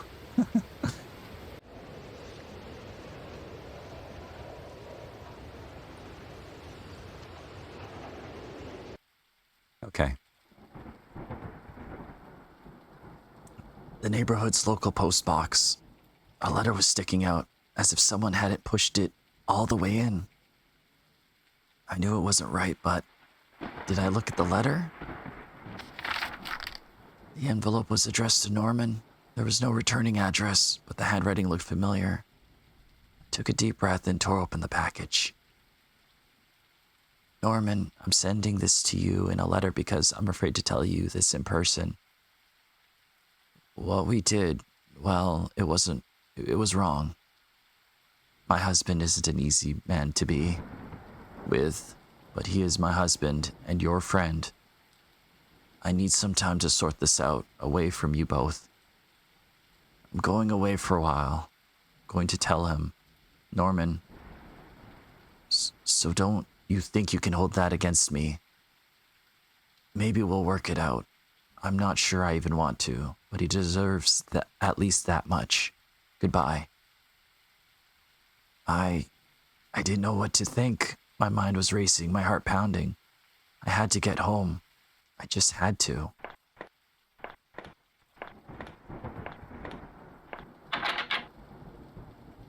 I had the wrong gate. This one was locked.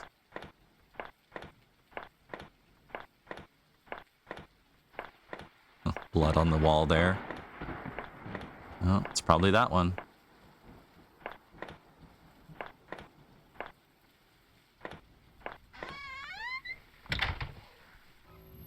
I had entered our backyard.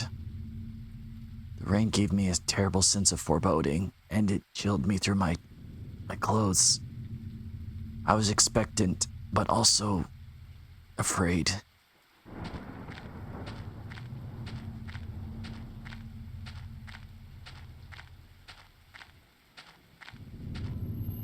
I held my breath as I approached our back door. I was terrified to step inside.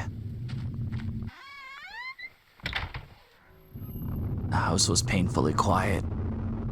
The only sound was my own breathing, ragged and strained. I flicked the light switch by the door. The power was off.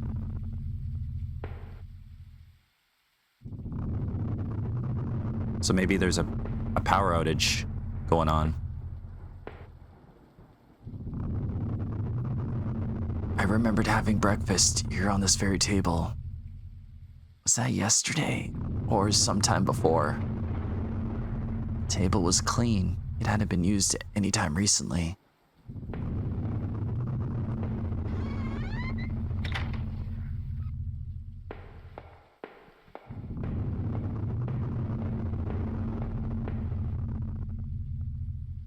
There was a small pile of mail on the floor in front of the mail slot. How long had I been away? Why hadn't Rachel picked this up? Most of the contents were bills. There was a credit card bill there. Did I open it? I ripped the bill open and read it. To my surprise, it said something about canceling my credit card due to non-payment. What the hell? Front door was locked from inside. I couldn't go out, though I needed to see if Rachel was here.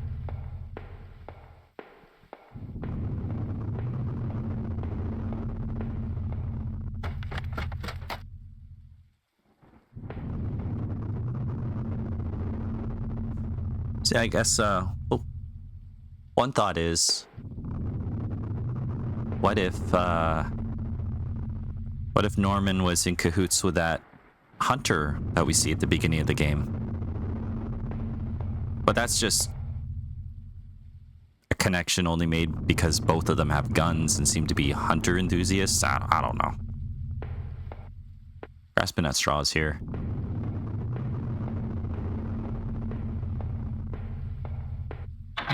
Let's see. The door was stuck shut. There was an old-fashioned keyhole underneath the handle.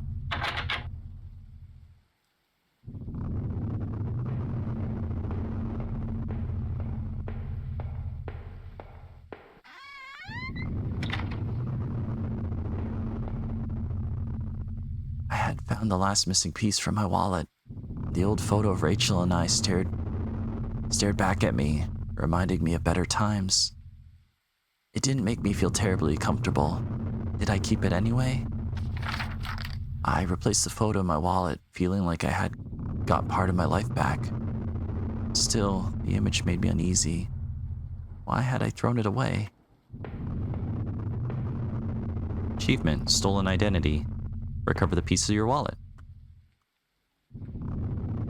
Our television. I had purchased it before I knew I was going to lose my job. I felt pretty guilty about it afterward, but by then it was too late.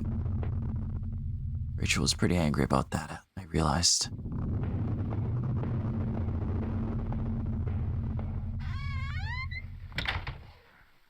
Rough times.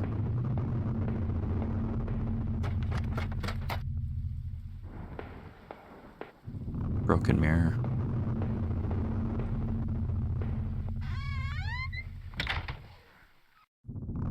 Really big house.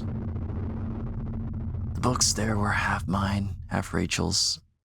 Hey, now that I looked more closely, it looked like the man in that house had some of the same books as I did. One of the books in particular seemed a bit odd. I remembered owning it, but not that edition.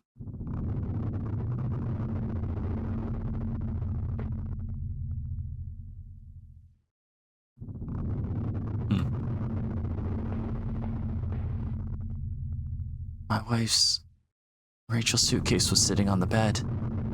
It was closed, but I had a feeling what was in it. Did I open it? Yes? Inside Rachel's suitcase were a few days' worth of clothes, some personal effects, and a train ticket. As I stared at the ticket, I could feel myself flush with anger and resentment. The date and time matched the receipt I had found. Rachel, why? Were you really going to run away with Norman? Was I really such a monster? I mean, it kind of seems like your character is.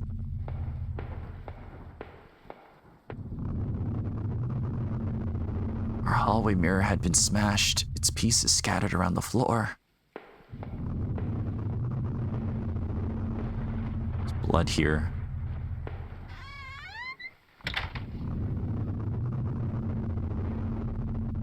Our sink, which needed to be replaced.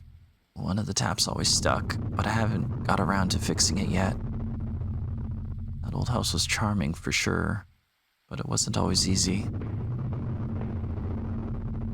We were lucky enough to get a house with one of those wonderful old claw-footed bathtubs.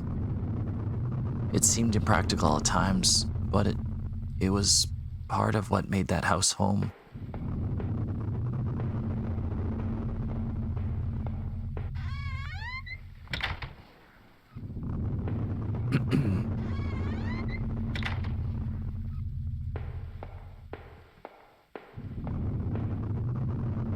Computer. My laptop had been left on and only had a bit of power left.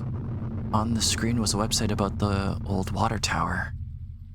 There was a key in the top drawer of my desk. Did I take it? Yes. I pocketed the key. Laptop was warm. It had been running for a while. Is there anything else on it?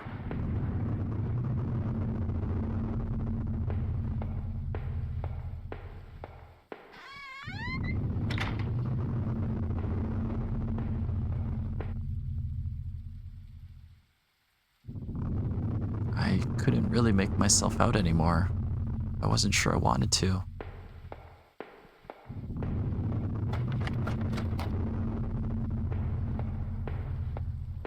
guess there's also a possibility that this could be like a ghost story. Maybe your character is the person who is dead at the beginning. Maybe he separated from Rachel and was renting a different place. That's why he sees some similarities. But doesn't necessarily explain the weird hidden underground passage beneath the house.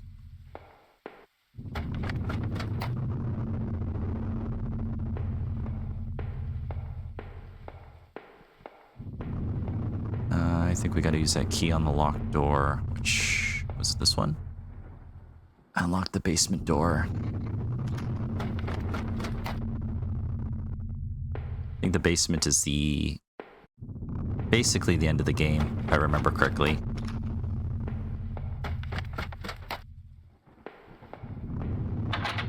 Door was stuck shut. There was an old-fashioned keyhole underneath the handle. Trying to remember how to open that.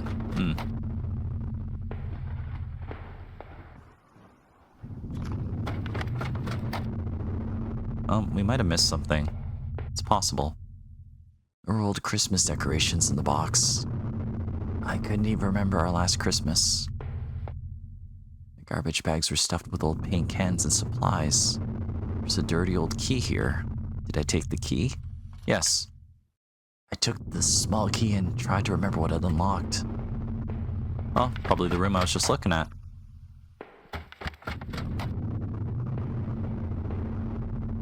The grimy key I had found in the basement locked the door.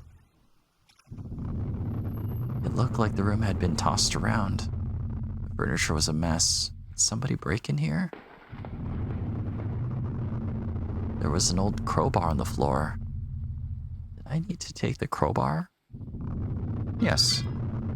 I lifted the heavy crowbar. I appreciated its weight.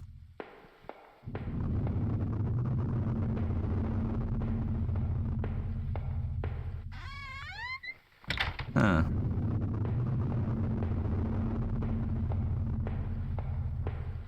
I feel like I might be missing something.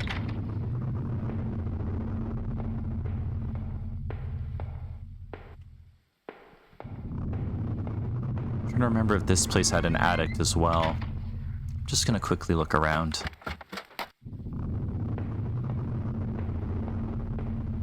Yeah, it is neat revisiting this game after all this time. Trying to piece together what may have happened. Of course, the nature of this game is that it is up for you to determine. It certainly seems like someone is retracing their steps, and that someone is probably you.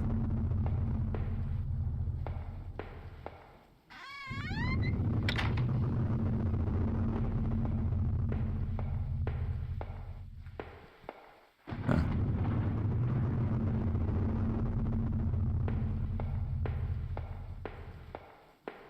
Yeah, I don't see anything different.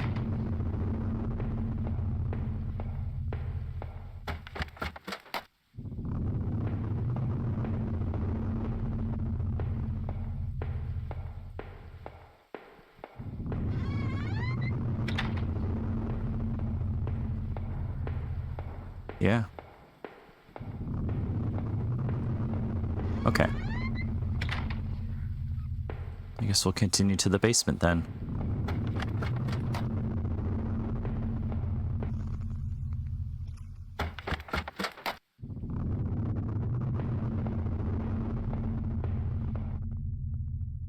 There were old clothes, tools, and other things we obviously hadn't thrown out yet. We had way too much junk. Did I break through the wall with a crowbar?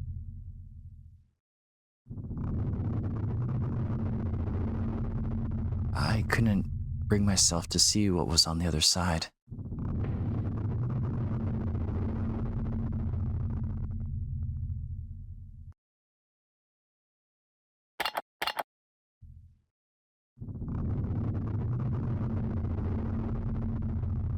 Did I break through the wall with a crowbar? Yes.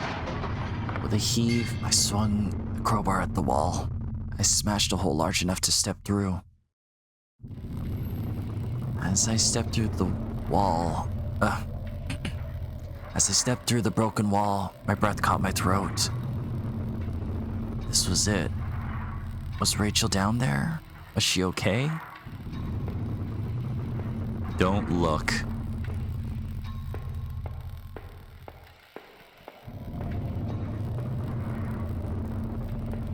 Lots of stuff down here. Don't look.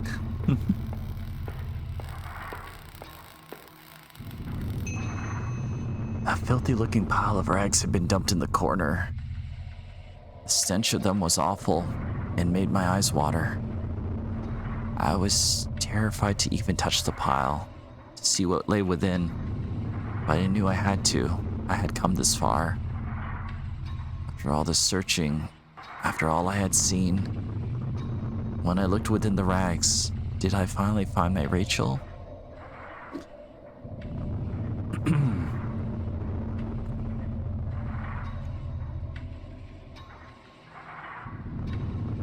So, it's kind of an interesting thing to be able to choose whether you find her body here or not. I'm gonna say no. Or I could say yes.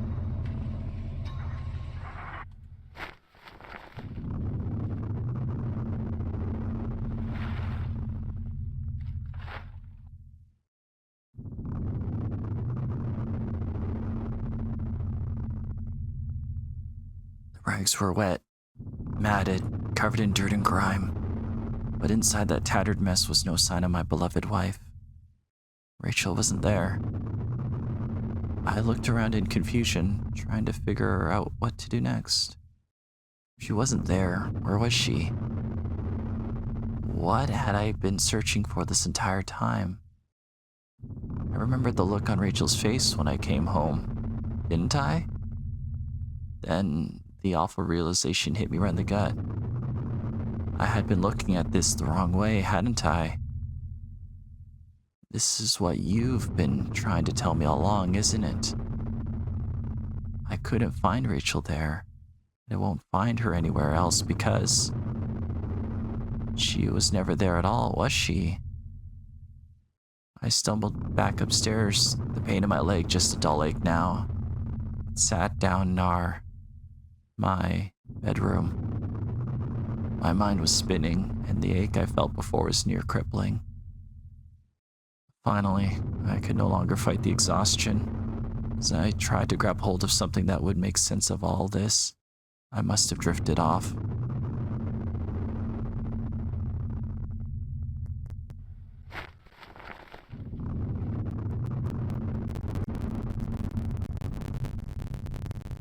Achievement. I like to remember things my own way.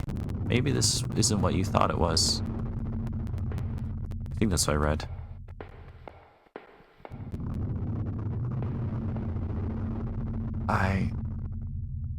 I guess these books were all actually mine then.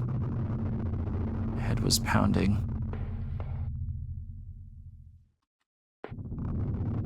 Was my wallet with its contents intact? Either I dropped that stuff or somebody else did. Maybe I was sleepwalking again. Or maybe somebody stole it from me. Norman's store, that forest, the water tower. Was I at those places before? So, one of the interesting aspects of this game is you could determine, was he there before or was he not? Could have been him. Could have not been him. You can kind of see how he could have ended up there, especially with that whole water puzzle, if he had climbed through the vent. But it seems impractical to even want to climb through a vent not knowing where it goes, unless somehow he did know. Or he's just exploring for some reason. I don't know. And then, of course, there's this whole, murder spree going on. And it's strange that his contents of his wallet were kind of littered around, but I think one of them was in a garbage can. Or a garbage bag, right? Yeah, it's just unusual. gonna say no, just for the heck of it. No, there was no way that was me out there. I woke up in that house, remember? I wasn't off in any damn forest. There, that was decided.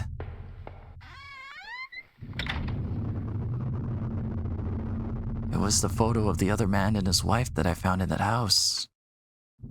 Were those really his wife's remains in those tunnels? It certainly seems so. What did I think?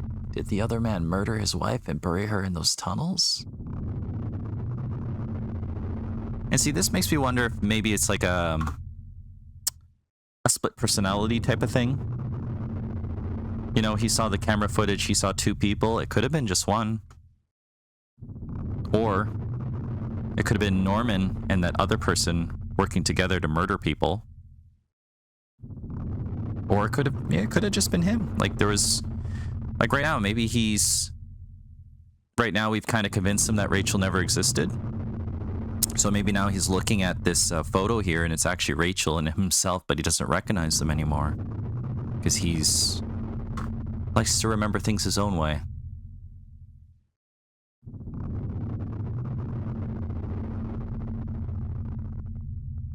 But the unusual thing is, like, did he only saw that the man had a wife but never found her remains, right? There's kind of this interesting parallel where you see the skeleton from our perspective since it's a side scroller, but you actually, or sorry, your character can't break down that wall. So, oh, no. Sorry, I'm thinking of, sorry, you do find remains. I take that back. I was thinking about that skeleton in the wall that you see that you can't interact with. But yeah, you actually do find remains, which is unusual. Very unusual, in fact. Which, maybe those could also be Rachel's remains, depending. I don't know. It's giving me something to think about now. Sorry, this is what happens when I pause a game and walk back and forth. I kind of get my details mixed up here, but then again, this game is kind of meant to be interpreted and up for debate. I'm gonna say yes. Yeah, why not? The sick bastard must have. What else did that mean? There were some questionable things in those tunnels. What else was he wrapped up in? Who killed that man, anyway? Could have been our character here. Maybe he killed a serial killer, who knows? In the shards of that broken mirror, I could see my face, gaunt now, hollow and sickly, and immensely troubled. What other illusions had I dreamt up? What other truths were waiting to be exposed? Had this mirror been broken in a struggle, or by some other way?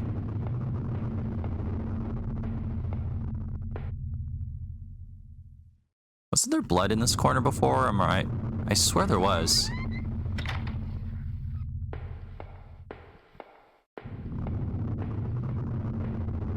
In the dirty, faded glass, I looked nothing more than a faint shadow.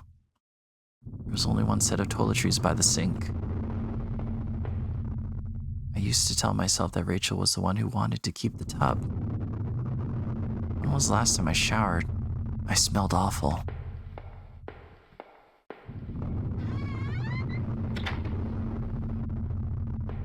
I mean, maybe none of this even happened. Maybe it's just a dream. It was the keycard I found in the factory, the one that allowed me to slip through that door. It seemed to me that it was probably Norman's. But if that was true, what was he doing back at the plant? Did I think Norman was going back to the factory? Could have been Norman, it could have been you, it could have even just been riffraff, you know, like... People kind of break into abandoned buildings and graffiti and mess up the place, you know, that happens. Have you ever explored an abandoned place with a friend? Something that, you know, people do in their youth. But, yeah, I guess this is kind of pertaining to the key card, and it's probably Norman's, or it could also be our characters here as well. Did I think Norman was going back to the factory? We could choose... No. No. Somebody else was using that locker room. But who?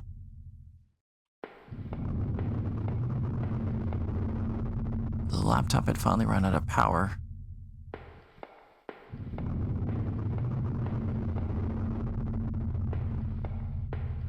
Just want to interact with it a second time. How long had it been left running?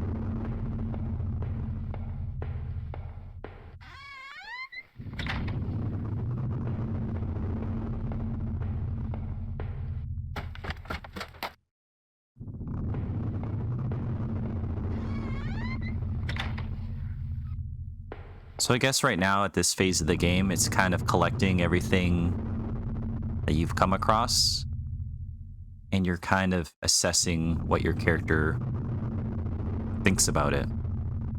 I guess making a choice, kind of like judging, I guess, what happened. It was the letter I had taken from the post box. It had gotten a bit wet in the rain. But well, who wrote that letter then? Who was Norman seeing? Oh no, Norman. If I was wrong about Rachel, then what about him? Did I do that horrible thing to him?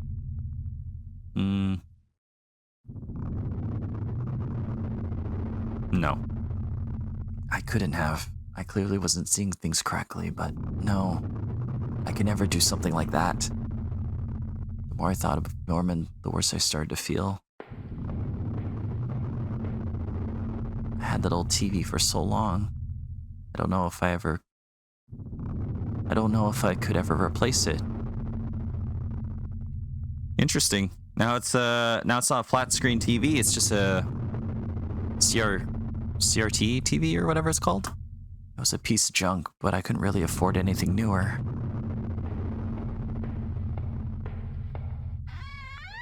Strange.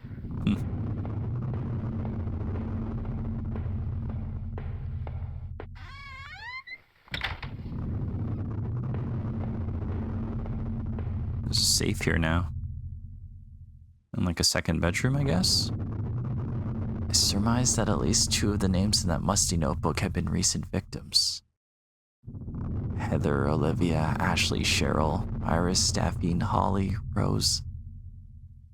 Those poor girls that I found in that dead forest. I wonder what happened to the other names on the list, or the ones scratched on that desk in those wet tunnels. What was that other man up to? My old office safe sat on the floor. He used a digital passcode lock. Did I try to open it? Okay, 1 second.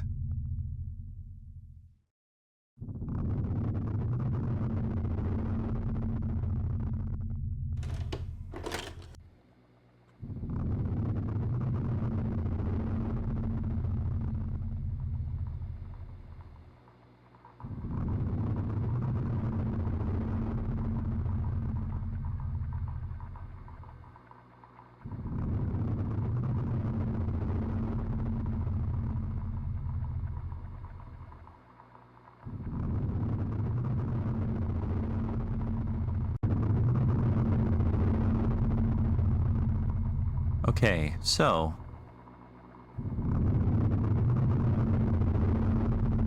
allegedly, if you ordered the special edition of this game, you got the code for the safe, but apparently the code to the safe has always been hidden in the instruction manual.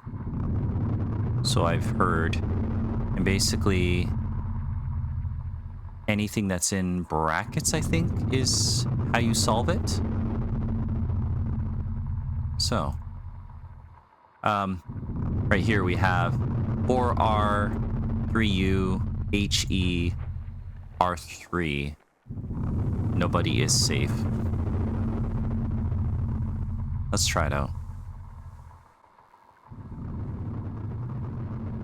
I think what I did back in the day, though, when I first played this game, I just looked up online and someone just had the code posted online because they had the special edition. So, anyways, Let's try that out. 4R 3U R3. No, wait. HE R3. Okay, code is punched in. Let's see what it does. There was a poorly framed photo of what looked to be a small headstone in a graveyard. It was tucked away peacefully under a beautiful old maple tree. Underneath it was another sheet of paper. This looked like some kind of MRI printout. It showed the top view of a brain scan. I noticed the bottom of the scan had 2 whitish patches on it. I didn't recognize either image. Finally, the bottom of the pile was a simple white envelope. The front of it read, "Do not open until I tell you." I guess this was as good a time as any to see what was inside. Did I open the envelope and read what was inside? Yes. I tore open the envelope and removed the yellow lined paper inside. On it was a letter, written in a hand that looked familiar. The letter read,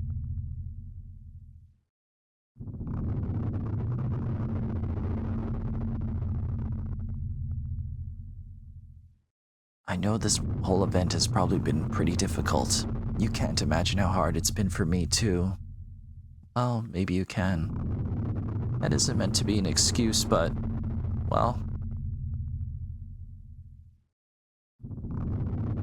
I hope you can better understand why I've done what I've done. Moving to this town seemed like such a dream. A quiet place to get established, to live out our lives, and to be together. But you know as well as I do that things quickly changed. Your drinking was one thing, but as you grew more distant, as you retreated into that world of yours, well, it was clear you didn't need me as much. In fact, maybe you never needed me at all. But it took all this to make you realize. In the end, though, you may never forgive me for this. You may never forgive yourself. But this is probably for the best. You'll be healthier for this. I'm just sorry it had to happen this way. Rachel." No words.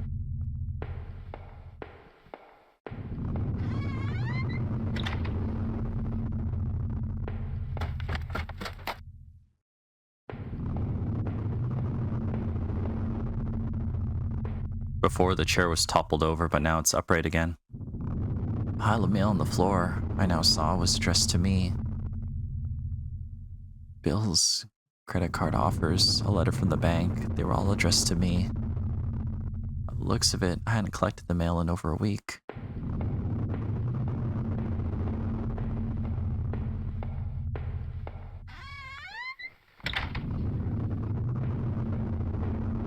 How many breakfasts had I eaten there, completely alone?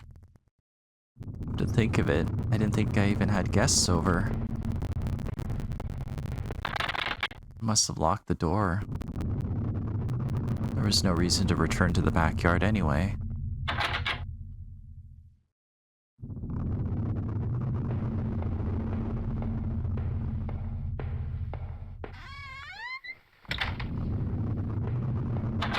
I couldn't go back down, not until I'd gone over everything.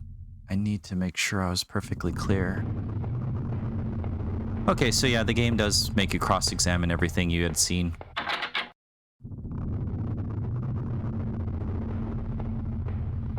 Under...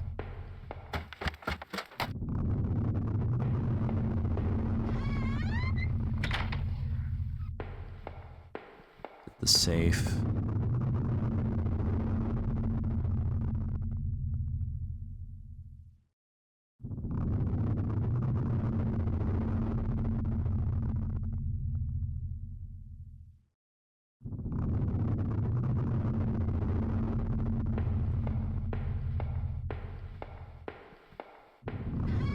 I probably just failed to interact with something.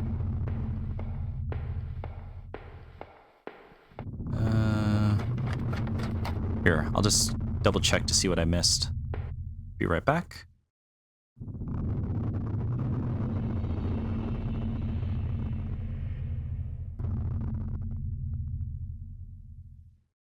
Okay, and we're back. Maybe I just missed a piece of dialogue after re-examining something, but it looks like we're good to go. It seemed like I had seen all there was. Maybe I thought I was ready to go back into the basement. Maybe there wouldn't be anything for me to find, but I had to take a last look. Oh, is the basement going to be even different? If I was guilty, I could take this to a warm, safe place and do something about it. Did I pick up the knife? No. No. There are other means of dealing with this. The wall was cracked and pitted. I was told by an inspector the basement had been partially filled in before I bought the house. By the looks of the wall, I was going to need to fix the foundation. Everything smelled musty and old down there.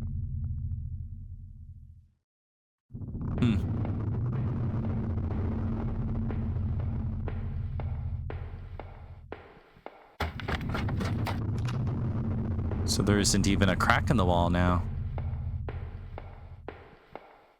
But I bet if we chose yes to there being a body down there, maybe there would have been. That was it. With Rachel gone, I couldn't stand to be in that house a moment longer. Did I leave and say goodbye to that nightmare forever? So you can take the knife and you can go, I think, into the bathtub if you want to go that route, but we're not. We're just going to leave. I didn't deserve to go, not just yet.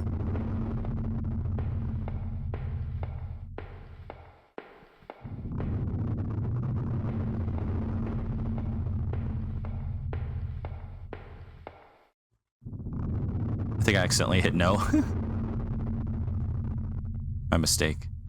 Yes, I accidentally hit no. Since I had arrived in town, things had been difficult.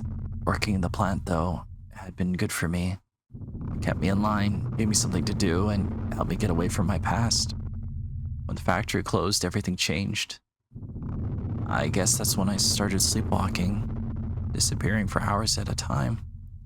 Drinking was probably just a way to deal with that. It was almost as if I was trying to beat my brain at its own game. Things stopped making sense sometime after that, and my memories of what happened are still in flux. I suppose that's when Rachel came along. This night had been the worst of my entire life. Would it even be possible to bounce back from everything that had happened? Everything I had seen? You know, in a way, I almost wish I hadn't even woken up tonight. It would have spared me a lot of pain. That man I had found in that old house had killed his wife. I was sure of it, just as sure as you killed mine. After making it out of those tunnels, I thought those sewers might feel safer. I was wrong. The security tape I watched showed someone being attacked by what looked like two people. But who was it that was attacked? You know, I didn't know who had taken my wallet. But I knew it wasn't me who had been all over town, at Norman's or in that forest. I don't care what you think. I may be mad, but it wasn't me. There are plenty of other people to blame for this. Why don't you start thinking about them instead? Just for a second, though, think about something else. Think about those poor girls I had accidentally discovered in the old forest. The notebook I had found in those woods had names in it. Names I think I saw somewhere else before. It couldn't have been me behind that, could it? I would never do such a thing to such sweet, innocent people. But anyway, Norman couldn't have been the one going back to the factory. So who else could it have been? Maybe that other man I found? Or maybe it was just the guard all along? You know, you've really screwed me up. I feel like I can't trust a damn thing I've seen anymore. I had to catch my breath to take it all in. At each point until the factory, things had only gotten worse. But then going to Norman's store, that's where the confusion and doubt started to set in. That's when my perspective on all this really started to change. Damn it, Norman. What were you doing with Rachel? I mean, what was going on? If all this was a lie, then what was really happening? Someone had killed Norman in his store, but it wasn't me. Who else would have wanted him dead? But as painful as all of that was, oh no, I couldn't bear to start to think about it again. Don't mind me, I'm just adding words. Sometimes I do that by accident. After all I had seen and done, finally coming home was supposed to be the end to this entire ordeal. I had no idea, though, that this was only the beginning. The silence in the house when I had first stepped through the kitchen door. That should have been my first clue. To think that I went through all of that, completely unaware of what I would discover. Did you know before the end? Did you mock me when you finally showed me the truth? You don't know what it's like to have everything ripped away from you in a heartbeat. How could I possibly go on now knowing what I do? Without Rachel, even the thought of Rachel, I was truly lost. As the door swung open, I could smell damp grass in the closeness of the air. After everything, it felt like I had more questions than answers. You made me see the truth, I'll give you that. But now I was completely lost. You took away the one thing that had kept me going. I was sure word would get out, and soon enough the police would come looking for me. And what then? Would you be there to show me the way? What will I do then?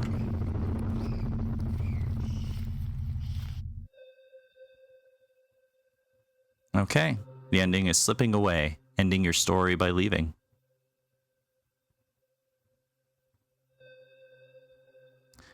Well, hey, thanks for tuning in and joining me. I hope you appreciate my awful voice acting. I don't know why I was doing it, I just was. Yeah, for fun, I guess.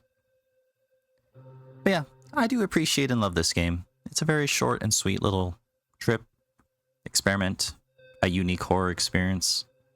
I kind of wish the developer made more games like this one, but then again, that would also take away from its uniqueness. So you can make other choices for the character. You can deliberately avoid certain things to change his perspective at the end there.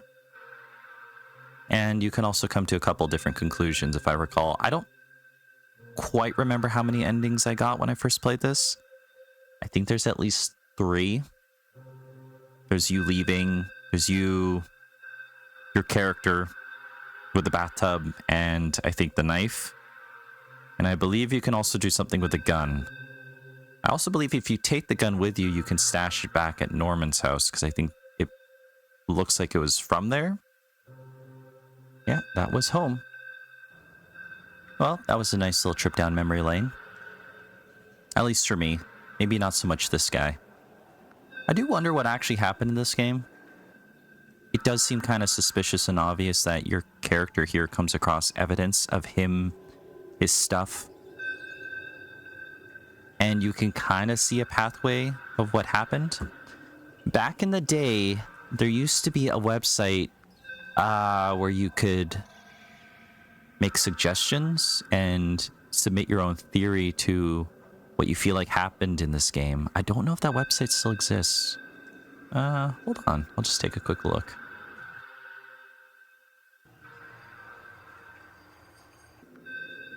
Well, I'm not able to find the forum.